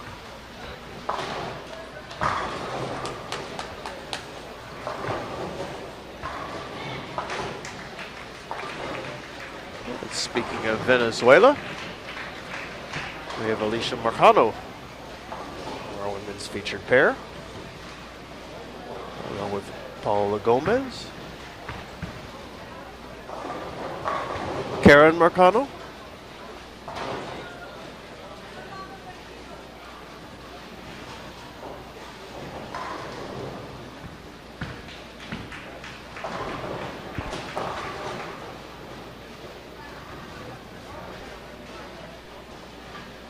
Bikini girls bowling would boost it insanely. Well, I don't disagree. That might be true. As the governing body of the bowling, I'm not sure that we should do that, but I don't disagree with you. Looks like Diana's watching, wants to know if this is game 5. It is indeed game 5. And Marcelo is plus 56 today. He shot 177 last game.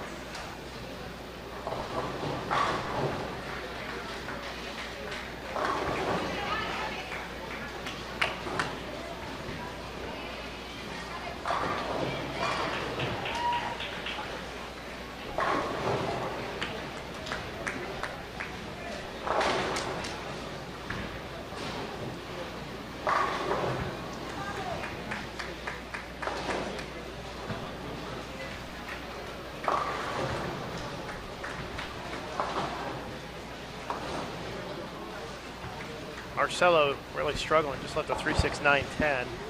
He's currently in 9th place outside of the cut and not bowling well. He's only got 82 in the 5th. And he'll be really disappointed if he falls out because he was in good shape just a little while ago. Yeah. We'll have to keep an eye on him for this game. I think he's on our pair from the last game too, so we'll be able to keep an eye on what he's doing.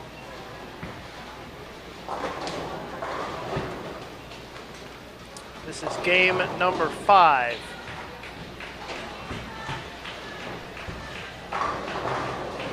Game 5 for the guys, some of them in the 9th frame, most of them finishing 6th, going into the 7th. The women just starting game 5, just in the 1st and 2nd frame.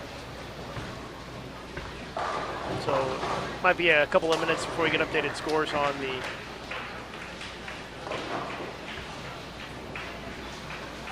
women.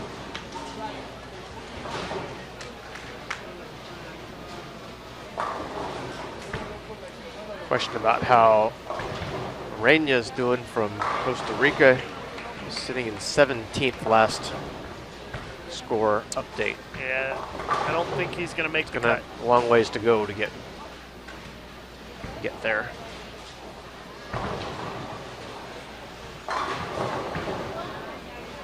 There really aren't that many people who have a legit shot to get in on the guys' side. Just a couple outside of the number right now. You could have somebody go, 270, and potentially get in. Well, Alejandro is striking this game. I think he started with a spare and through the next 6. Down on like 60, 59 and 60, I think, or 61 and 62 actually.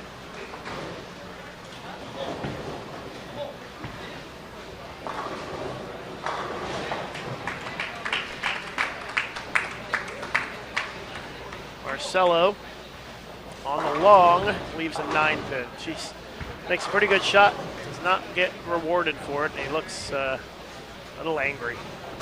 Yep, he's angry. You can tell by his reaction there.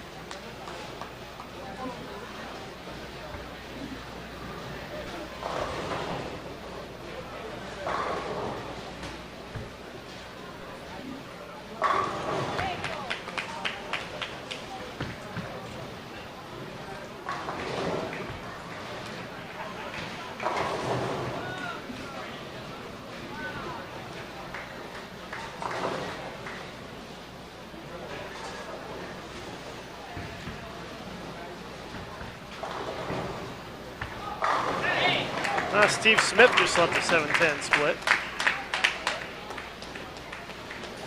in the 10th frame. So other than that, he was having a good game.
Jones with a double.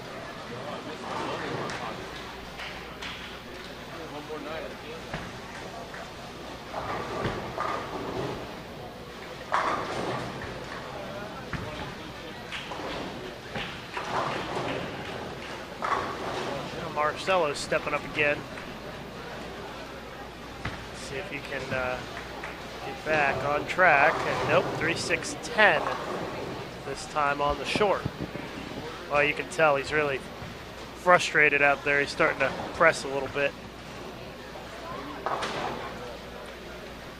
He's already starting to run out of frames if he wants to make the cut. Still have about a game to go, a little more than a game to go, so not out of time yet, but got to get it going.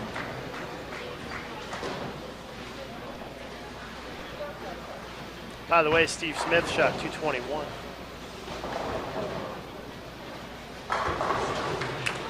And Leto, fast 8.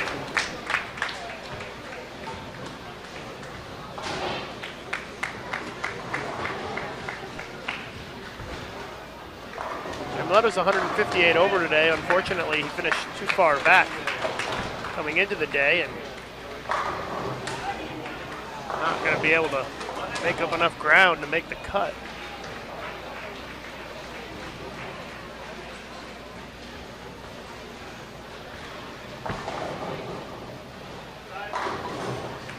It seems to be sort of an odd component of this format that you take the top 24, but really then don't allow enough games to have a realistic chance to move from the bottom to the top for the next cut. Yeah, it all depends on the scoring pace.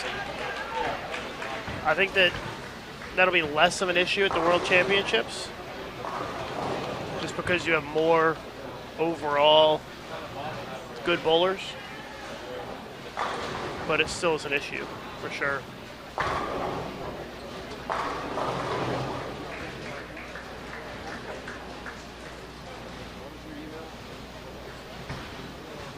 But for example, on the women's side, there's only 90 bowlers total, and you take 24 of them. So obviously, there's going to be a big gap, between the elite and the next tier of players.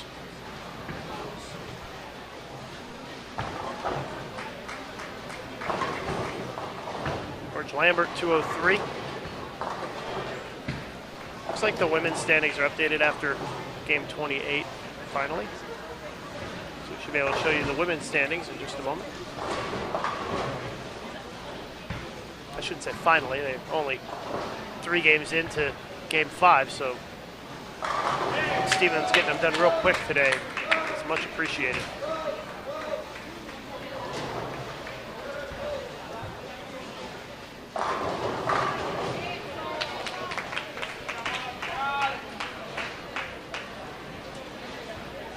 There we go. Liz Johnson, Rocio. Look at Josie Ernest moving up third. Leanne Holsenberg now in eighth. So the U.S. has 5 of the top 6. I'm sorry, 5 of the top 8.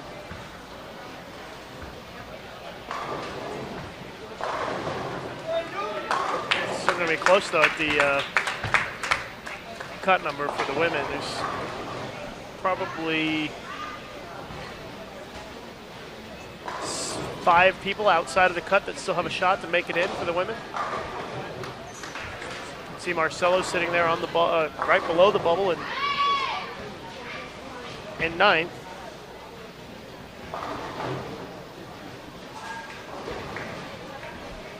Yeah, see if we can get Marcelo here, Jason. He's coming up. Some big shots coming up for him. That's better. He's got to turn it up a notch here. You can only shoot 198 this game, and going to need a big last game to probably get in.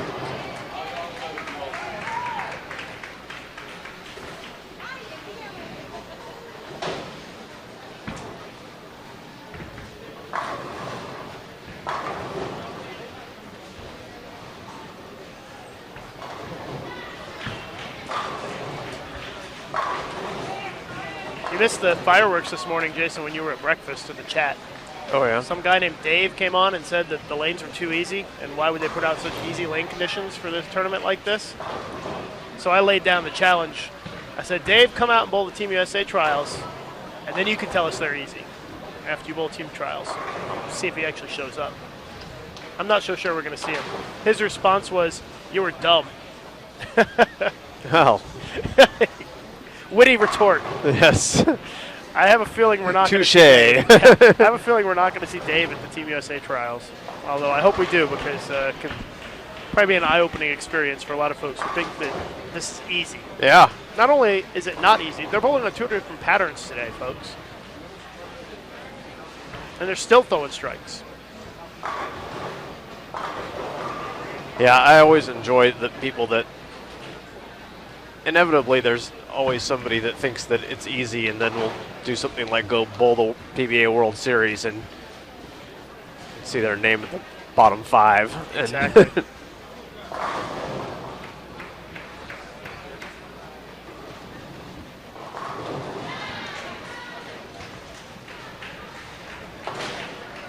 Sometimes these players do make it look easy, but that's because they practice a lot and they're extremely talented. Yep. And even if people do show up and bowl and they finish in the bottom 5 in an event like that, I give them credit for at least showing up and trying. Yeah, Not the absolutely. People who sit on their couch and just talk about it. Absolutely. It's pretty cool. A couple of years ago, Scott, the engineer from the Howard Stern show, bowled at the PBA World Series and shared his experience. And he didn't do too bad. I mean, he was, certainly didn't make any money, I don't think, but he's a pretty good league bowler. But came and trained with the staff at Team USA staff at the ITRC ahead of time to try to get ready. But it's hard. I mean, and these players are really, really good.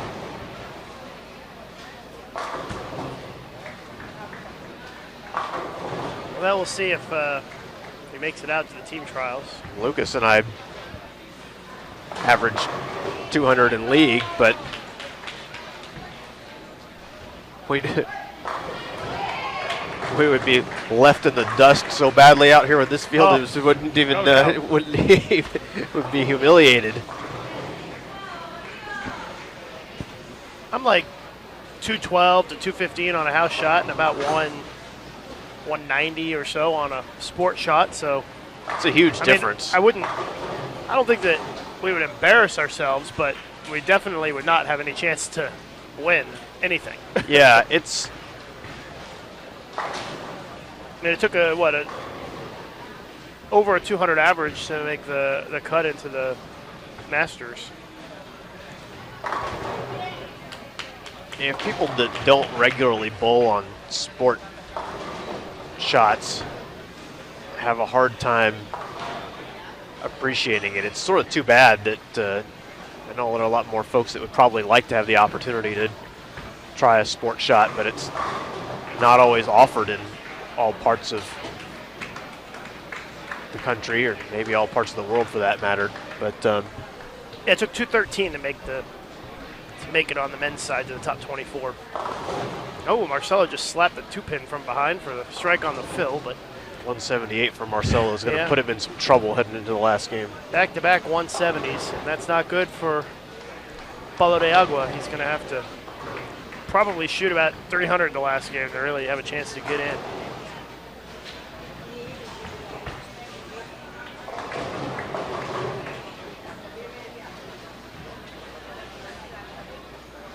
Is there any way to bowl in a PBA tournament without the average requirement?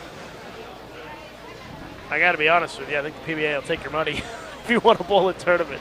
I'm pretty sure that the Masters used to have an average requirement of 190. Yeah, but if you're an international player, usually there's some wiggle room on that.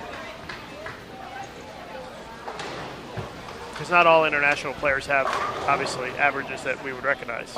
Yeah, I don't know how strict that's adhered to. It's almost more of a guideline recommendation. Yeah. If you don't average 190 in a league, that you probably shouldn't be spending the money.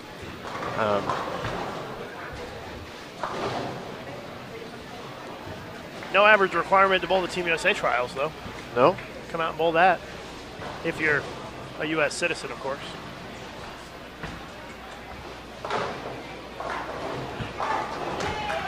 Well, the World Series has certainly really blossomed into an international event. See a lot of the players that are here compete in that as well. Kind of convenient to be able to participate in many events in a short time span, and Las Vegas being a popular and convenient destination for folks.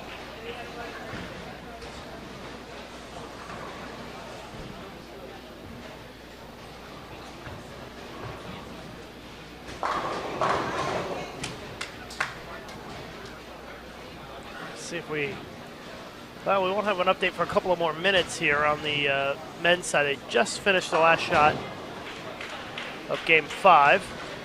Some of them have already started Game 6 down on the high end.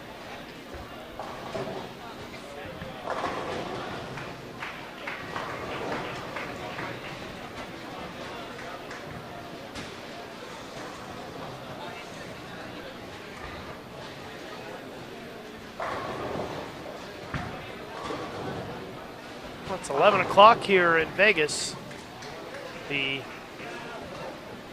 next round, the round robin, will start 45 minutes after the last ball, and we still got about a game and a half to go on the women's side. So I'm thinking 12:30, so we'll start the round robin. Sounds pretty good. Good estimate. I think the semifinals probably will start, I would say, between 2:30 and 3.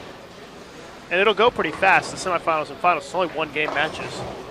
And everything happens at the same time. So everything at the latest should be wrapped up by 5 o'clock here at Sunset Station today.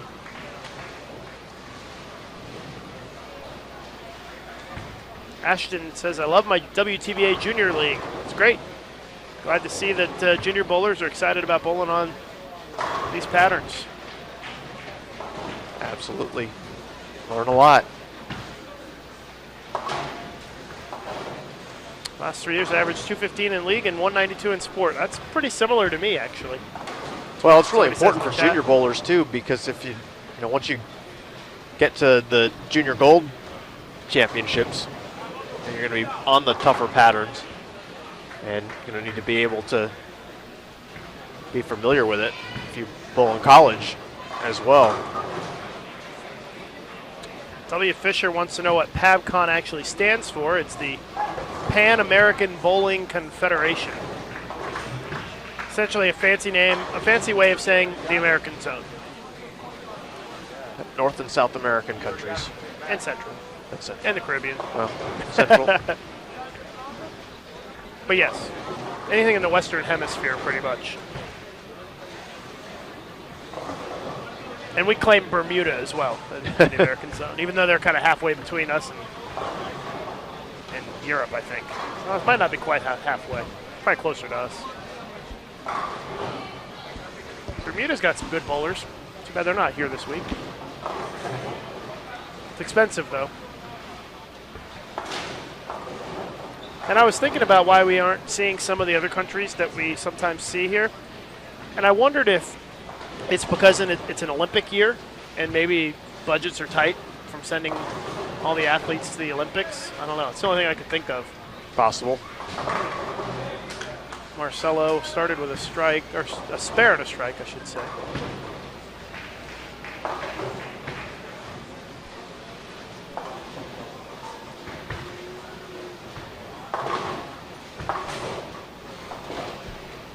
Hockey bowler wants to know what happened to the Bahamas tournament. I think it got postponed indefinitely.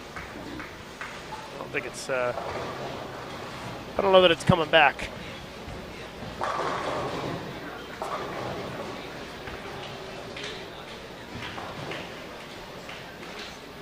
Ashton wants to know the best college to attend for bowling. Well, it's a very subjective question. Subjective question, but I can tell you that, you can go to bowl.com/collegiate. Maybe you can be looking for like the most successful college. Look at some of the past results from the intercollegiate team championships. Wichita State has done very well historically. Weber International's been doing real good lately. Robert Morris. There's a lot of great schools out there that I want to look into. The question that's more important is just, I think even most bowling coaches will tell you, you need to match up what your area of interest or study is. There are lots of programs that have good bowling teams, and people that want to make bowling a priority can certainly find somewhere that will suit you. But overall, it's got to be a coach that you like, a school that you're comfortable with, and a place that you're going to get great education. One thing that's been really nice is that more and more schools are offering bowling, so there's an awful lot of choices out there around the country of great colleges and universities that also offer the chance to bowl as part of the experience. A couple of more questions in the chat. When and where are the USA trials held annually? This coming year, it will be right here at Sunset Station, the first week in January. More information on bowl.com/Team USA trials. Steve wants to know what countries aren't there this year that are normally there. Bahamas, Chile, Peru, three that come to mind.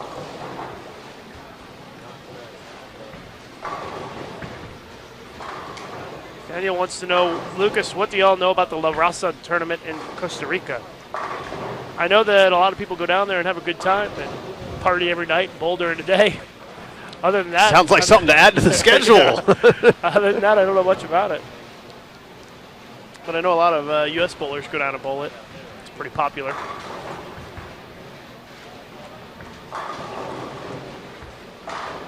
We will have live streaming, by the way, of the Team USA trials first week in January, including a stepladder finals for the first time in a long time at that tournament.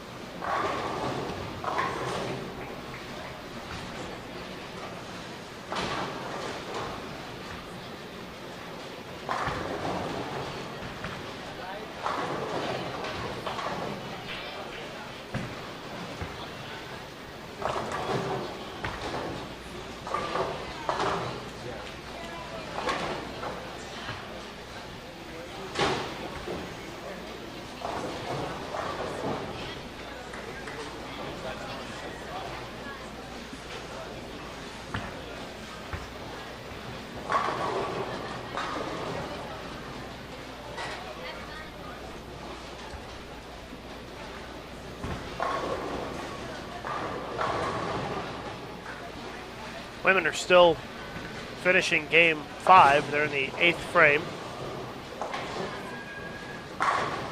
we're already in the third frame of Game 6 on the men's side.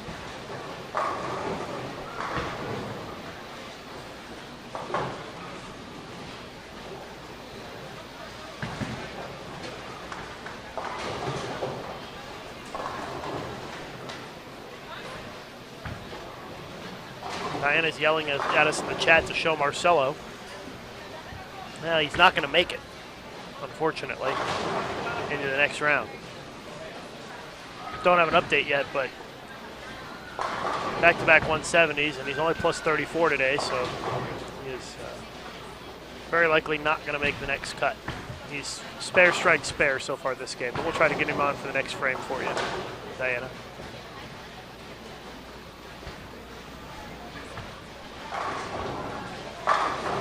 Tommy Jones.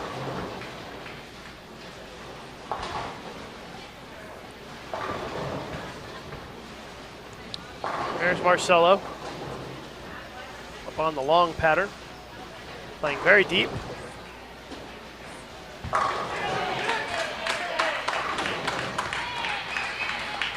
And finally, a little noise this morning. Puerto Ricans are getting it going. All right. Yeah. We need some energy here. I think Israel Hernandez probably right on the near the cut line, and he's gone spare double to start this game. Bill O'Neill strike. It's a little early with the switch over to check out Marshall. Yeah, it's going to be Marshall's last game, I'm afraid. Good tournament. Yep.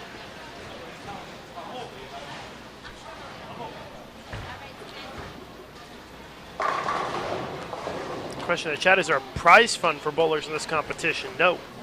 The prizes are medals and the pride that you feel by winning a medal for your country. It's a very strong incentive for all of these bowlers. They don't need any sort of financial incentive to bowl an event like this. It varies from country to country, but winning medals can lead to additional funding for the bowling program. So in that regard, it can be important for some of these countries that showing progress and emergence as a stronger team on the national scene can help ensure that teams continue to have the money to train and send their athletes to international competition. So that can be a side motivation as well for a lot of these programs.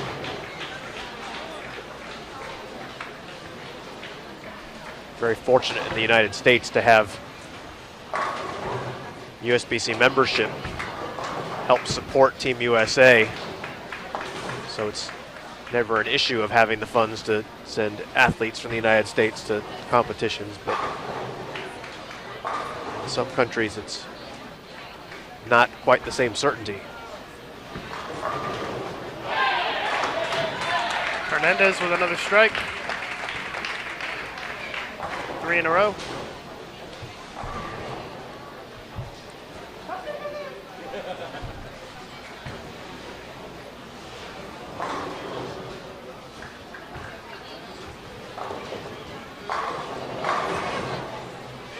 Marcelo with another nice strike. He seems to have gotten back on track, but it might be too late.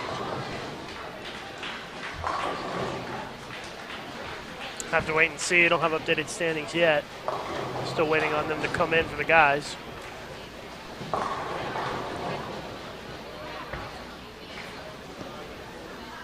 Should be coming soon, though.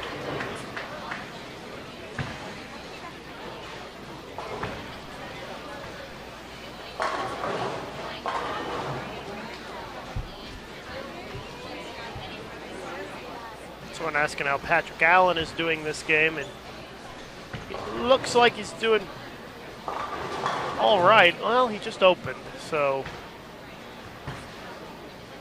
he had the front 3 and then he opened. 86 in the 4th for PA. He's another one that's kind of hovering around that cut line.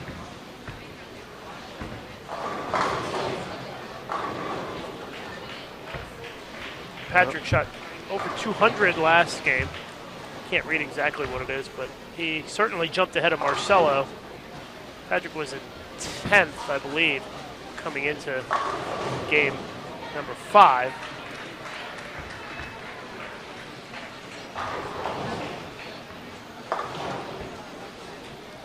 So the Marcano sisters, Alicia just outside the cut coming into this game and not having a good one here.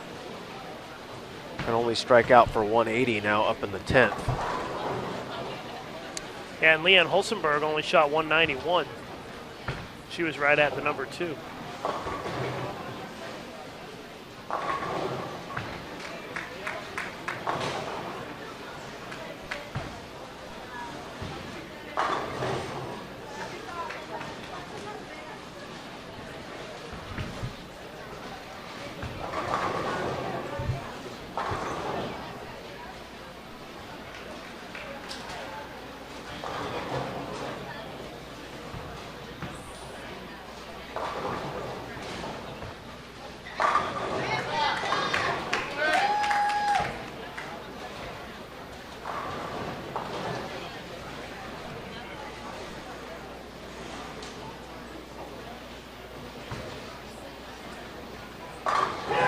Good shot for Hernandez.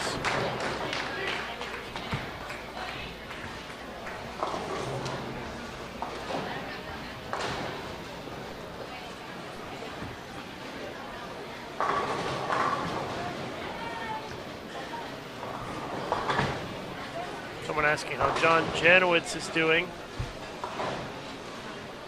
I think that he's as far away as you can get from us, and I think it says 148 in the 6th for JJ, and a spare in the 7th.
Marcelo trying to keep it going here.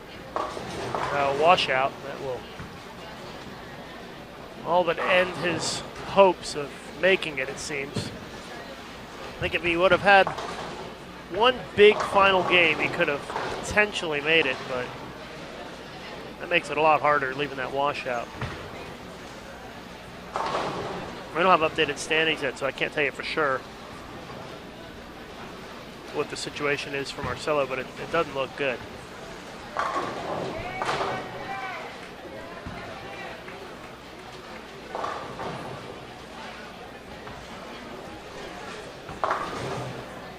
Open frame. His max is only 234 now, and I don't think that's going to be enough.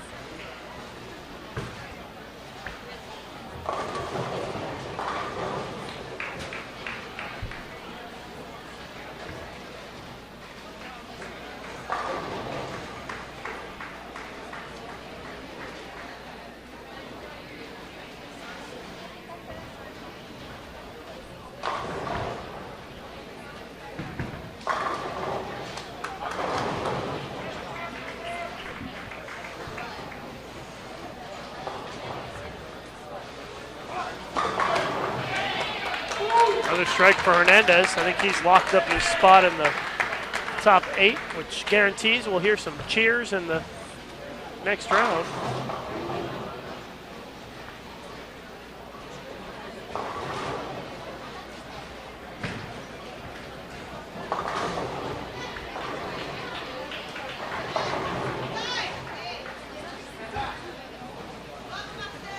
Ashton asks in the chat, is this the last event at the Team USA bowls until trials in January? And the answer is no. Team USA will bowl in the World Singles Championships in Cyprus next month, and the World Cup at the end of November in Poland. Unfortunately, no live streaming for you here on Bowl TV, but we'll keep you updated on bowl.com best we can.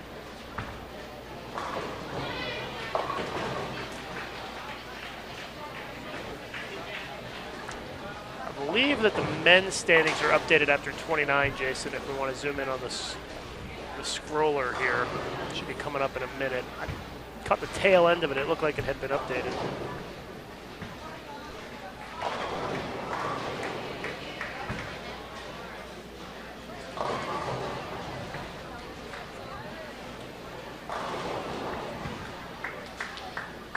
Here it comes. Yeah, after 29, pretty sure that's what that says. 65.09 is the cut. And Patrick Allen is in 9th, 56 pins back.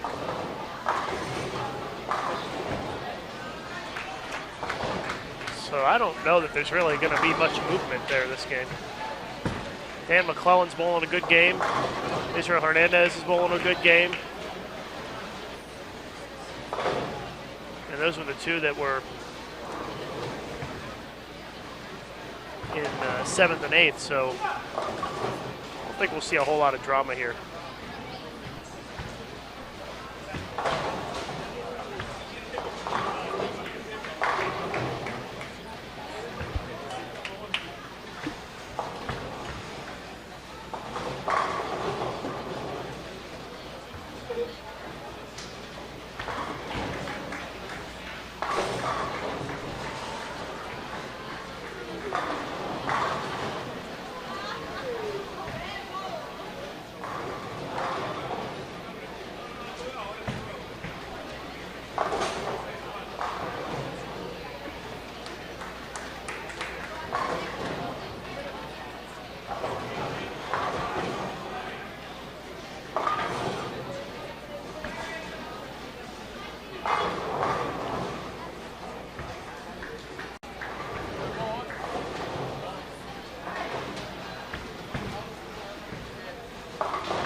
New group over on our featured pair for the women.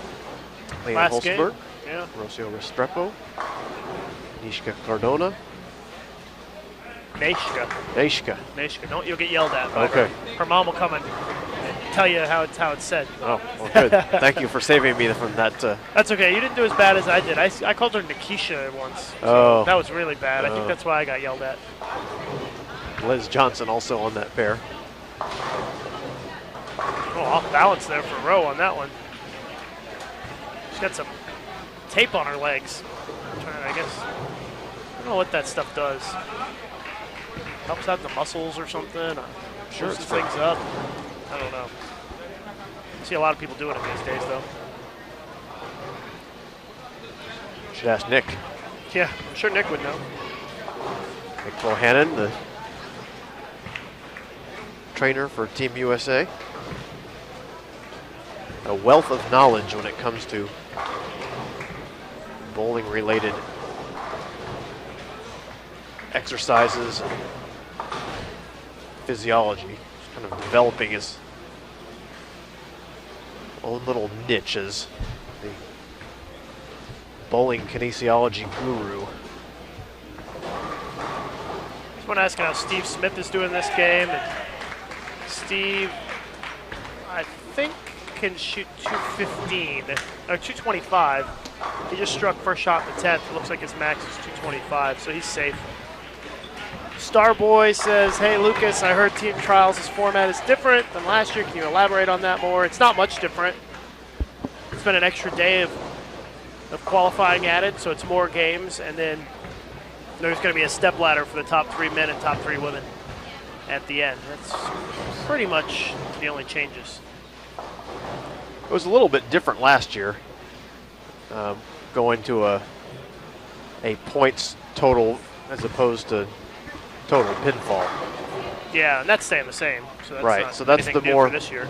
correct. But that, I would say, is the more significant change that's happened over the last few years. That will be, once again, the same. It's sort of a good time to explain why that's important. In the points format, ranks each player where they stand on each pattern. And what it kind of does is it makes it so that someone can't build a big lead just because they happen to be a specialist on a specific pattern, either being really good on the long and short, what have you. Rewards the players that are versatile and do well on all the patterns. And that's kind of the goal of what Team USA coaches are looking for in the players that they want on the team. Leanne just left a split, and she's going to be on the bubble going into this last game, I'm pretty sure. She opened. Because I think, if I'm not mistaken, she was 8th coming into the 5th game, and only shot 191. So.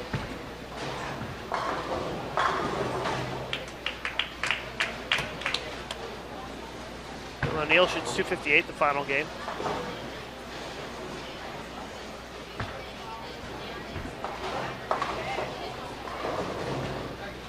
Marcelo had 204 in his last game.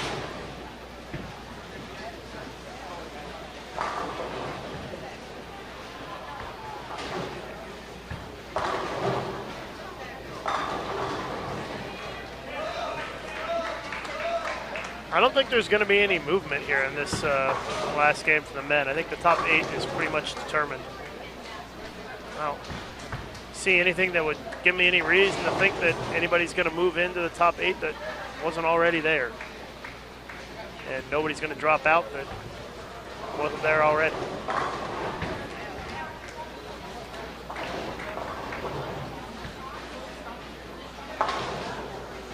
So it looks like your top 8 for the men are going to be Jones, O'Neill, Colon, Lambert, Janowitz, Smith, Hernandez, and McClellan. So 2 Canadians, 2 Puerto Ricans, and 4 Americans.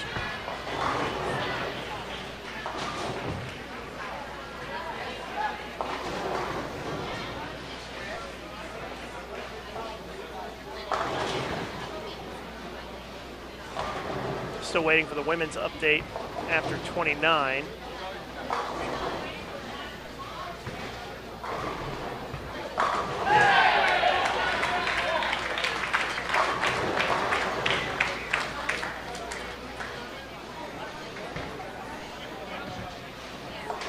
There are a lot of women within striking distance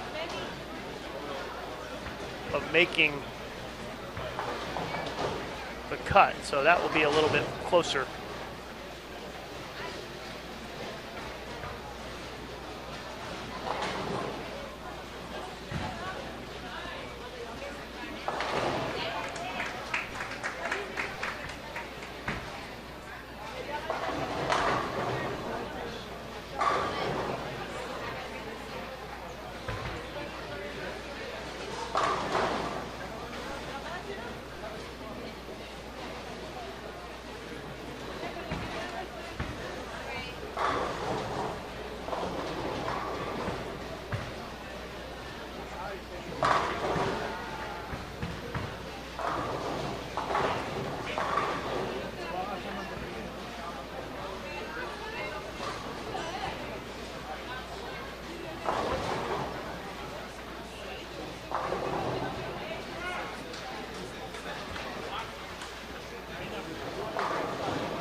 men are just about wrapped up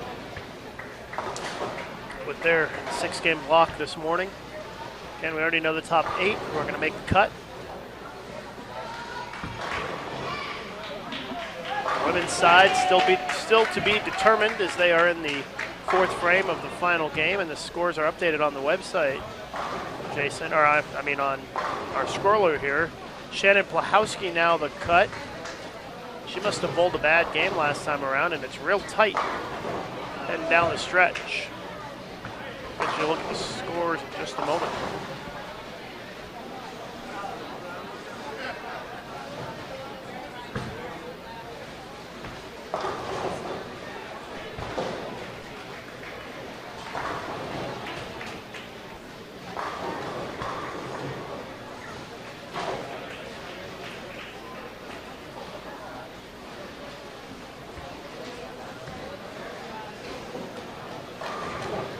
Yeah, Shannon Plahowski shot 183 last game. I don't know if this is right, though, because didn't we watch Alicia Marcano shoot 170 or 190 or something? She had a 180 max. I don't know what she did in the 10th. Because the standings that I see show that she bowled 235. So I'm thinking there might be an error. I'm going to run over and talk to Steven to make sure that we get it right.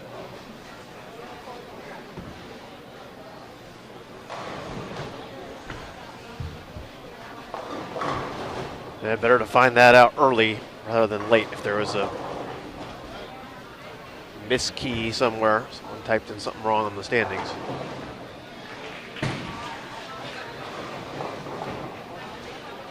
That's why we always say unofficial until everything has been carefully reviewed.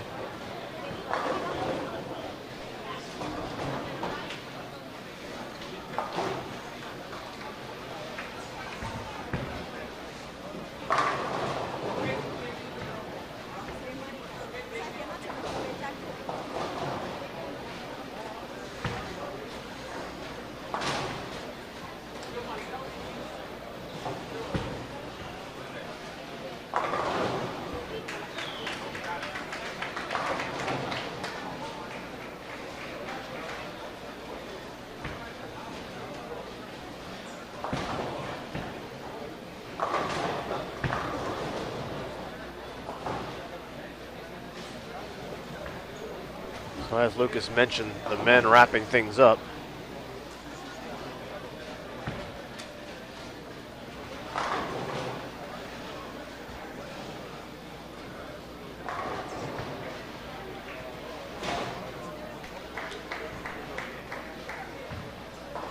The women still with about half a game to go.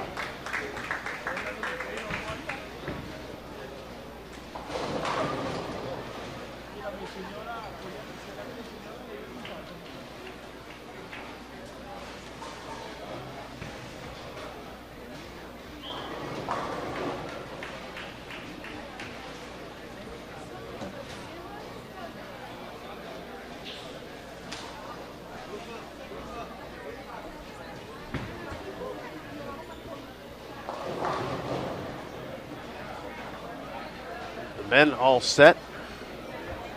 They have concluded. Once we have those scores, we'll pass them along to you. And now we just await details on the women.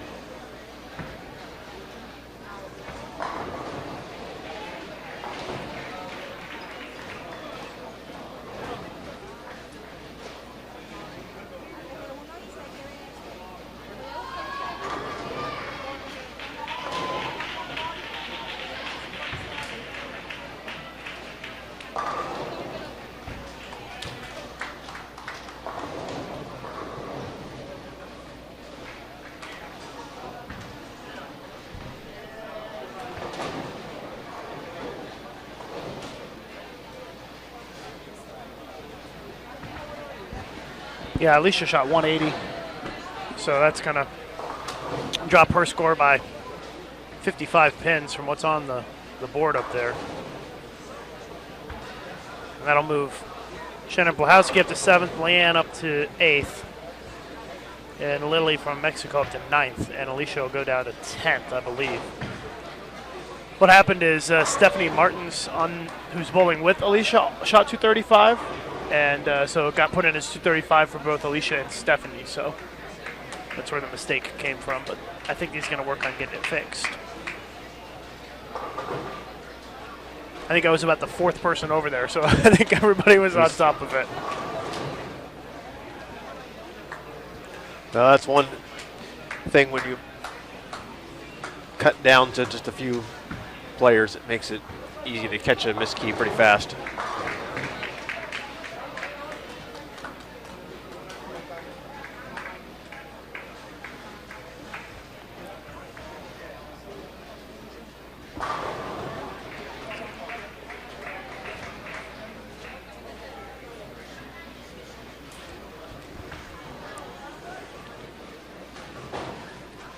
It's a big game for Leanne. She currently on the bubble with some folks behind her trying to catch her.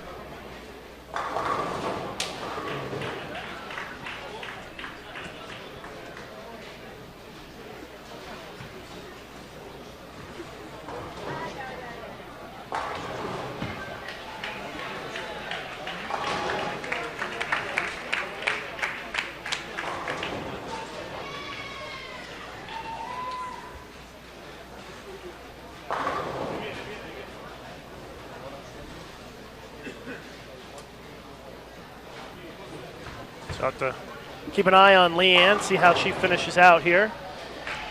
Jenna Blahowski is another one we'll be curious to hear about as this final game wraps up.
All right, I went with the wireless setup here to try to get updates on some of these women who are in the mix for the last spots.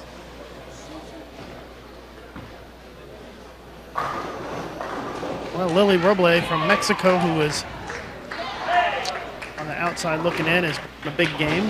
She can get 236.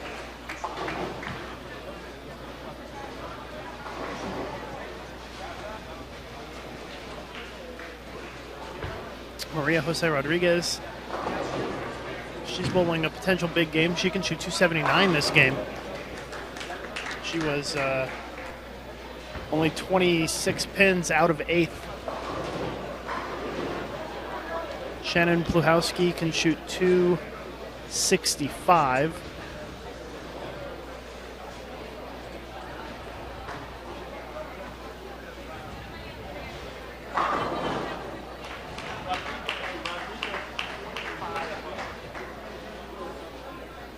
All the people who are in contention are bowling really well here in this final game.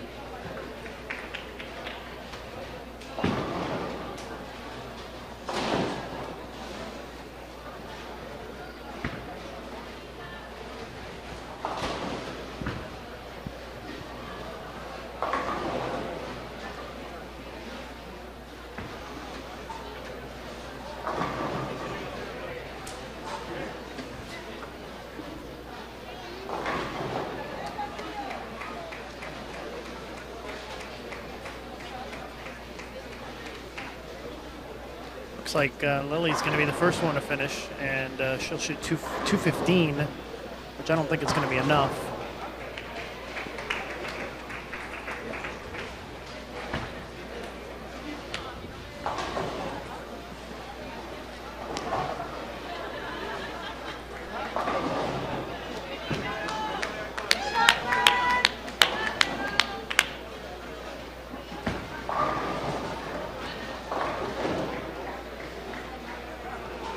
Lily finishes with 211.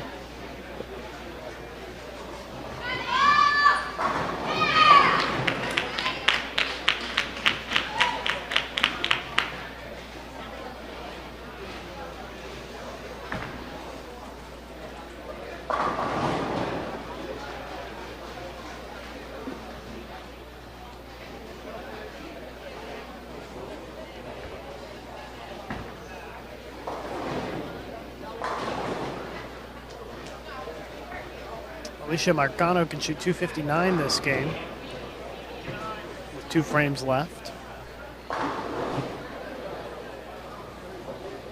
This is going to be real close here down the stretch.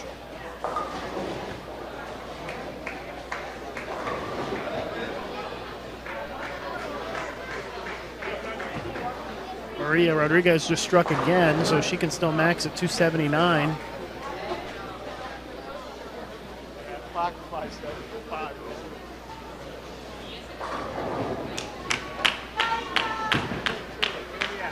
The way things are going, Leanne Holsenberg biting me on the outside looking in.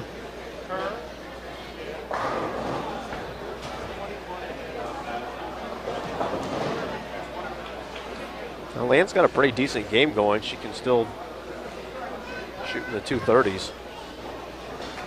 Yeah, but Alicia and Maria behind her can easily pass her, even if she strikes out.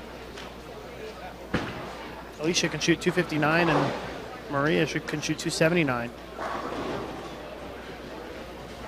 Shannon Plowski can shoot 265. And Azarette can shoot 239. Azarette was in 6th, so she's a little bit more of a cushion than anybody else.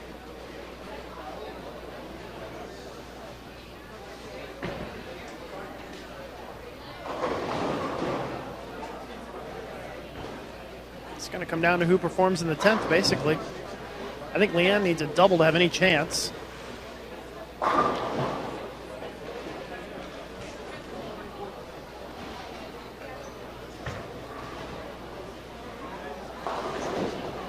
I don't think she's going to have enough to get in.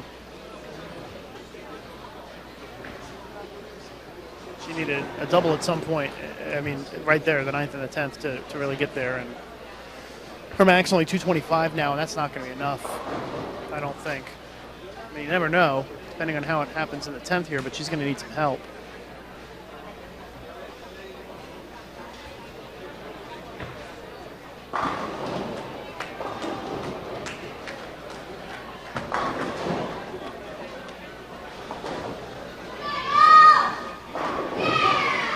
Wachowski just threw a strike in the 10th. It should lock her spot up.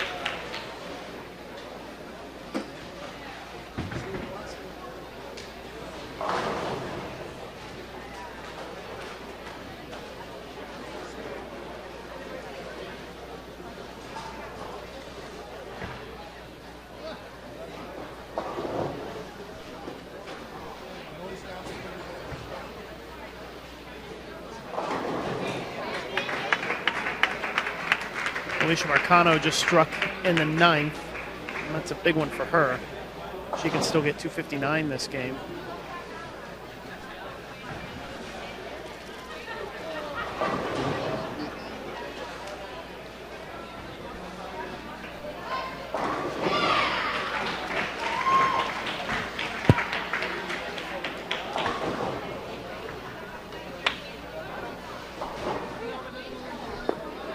Wachowski doubled in the 10th. Maria Rodriguez shooting a 3.6, and she made it, so that'll put her in the 250s.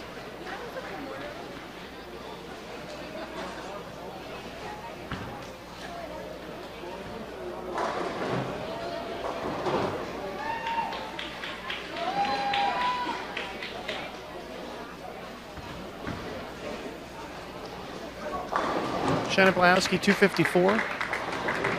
So she's locked in.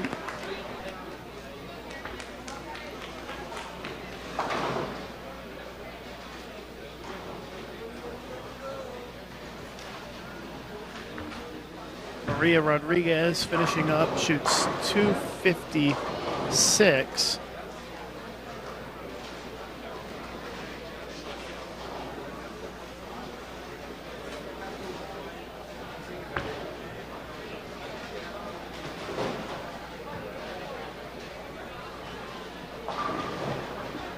So Leanne Holstenberg is now out.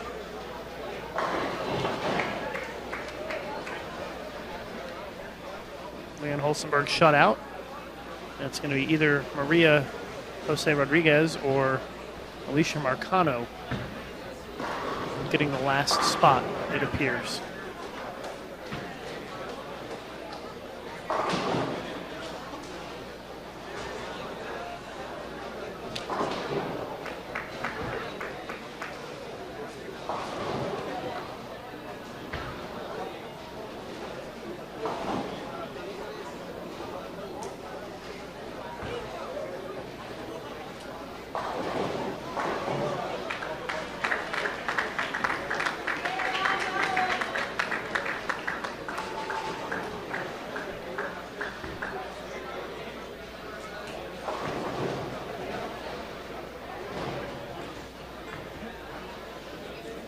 Jason, I think you'll be able to take a camera 1 for a wide shot of Alicia Marcano's 10th frame.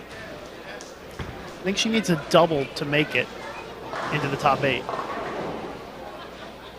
Otherwise, I believe that Maria Rodriguez will be in.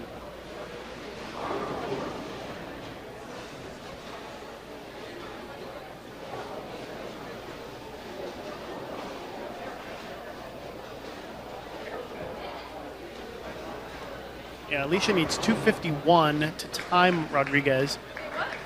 So 252 is the score she needs, and she needs a double in the 10th to get that.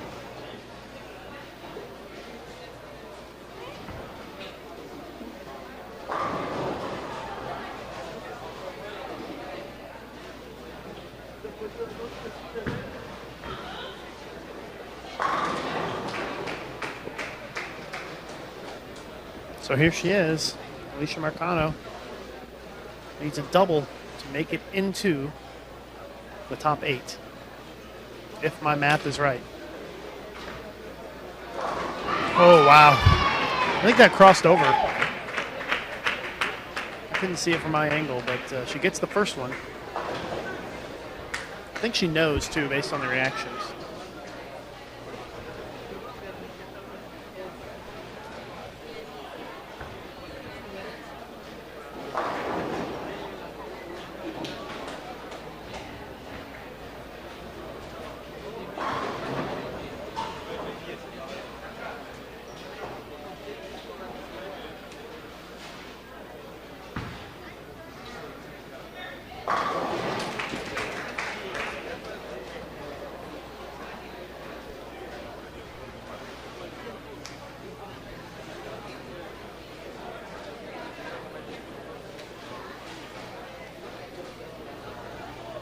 Here it is, has to have it.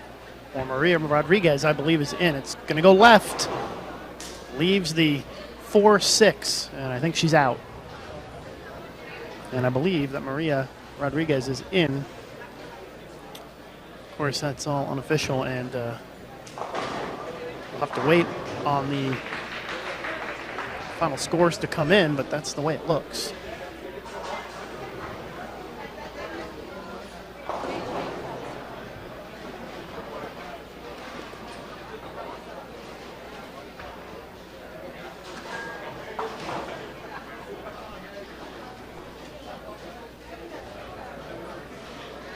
Liz Johnson shot 278 her final game. Rocio 212. Cardona 190 and Leanne 224.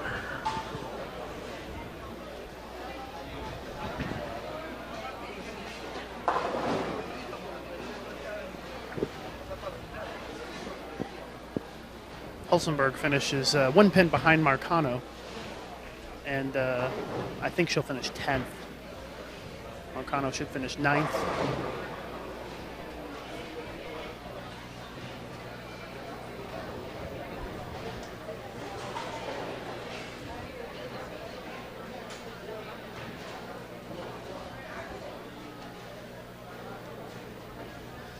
So I guess have a little bit of a break here. Probably start about 12:30 or so, I would guess, maybe 12:35, somewhere in there, as we will wait for the start of the round robin match play. So be sure to join us probably in about 45 minutes here on Bowl TV. So enjoy the break, and we'll be back with you to start a round robin. We'll make sure we give you an update on Facebook when we're about to start. So keep an eye on our USBC Facebook page. You can find that link at the top of our Bowl TV channel here. So see you back here in about 45 minutes.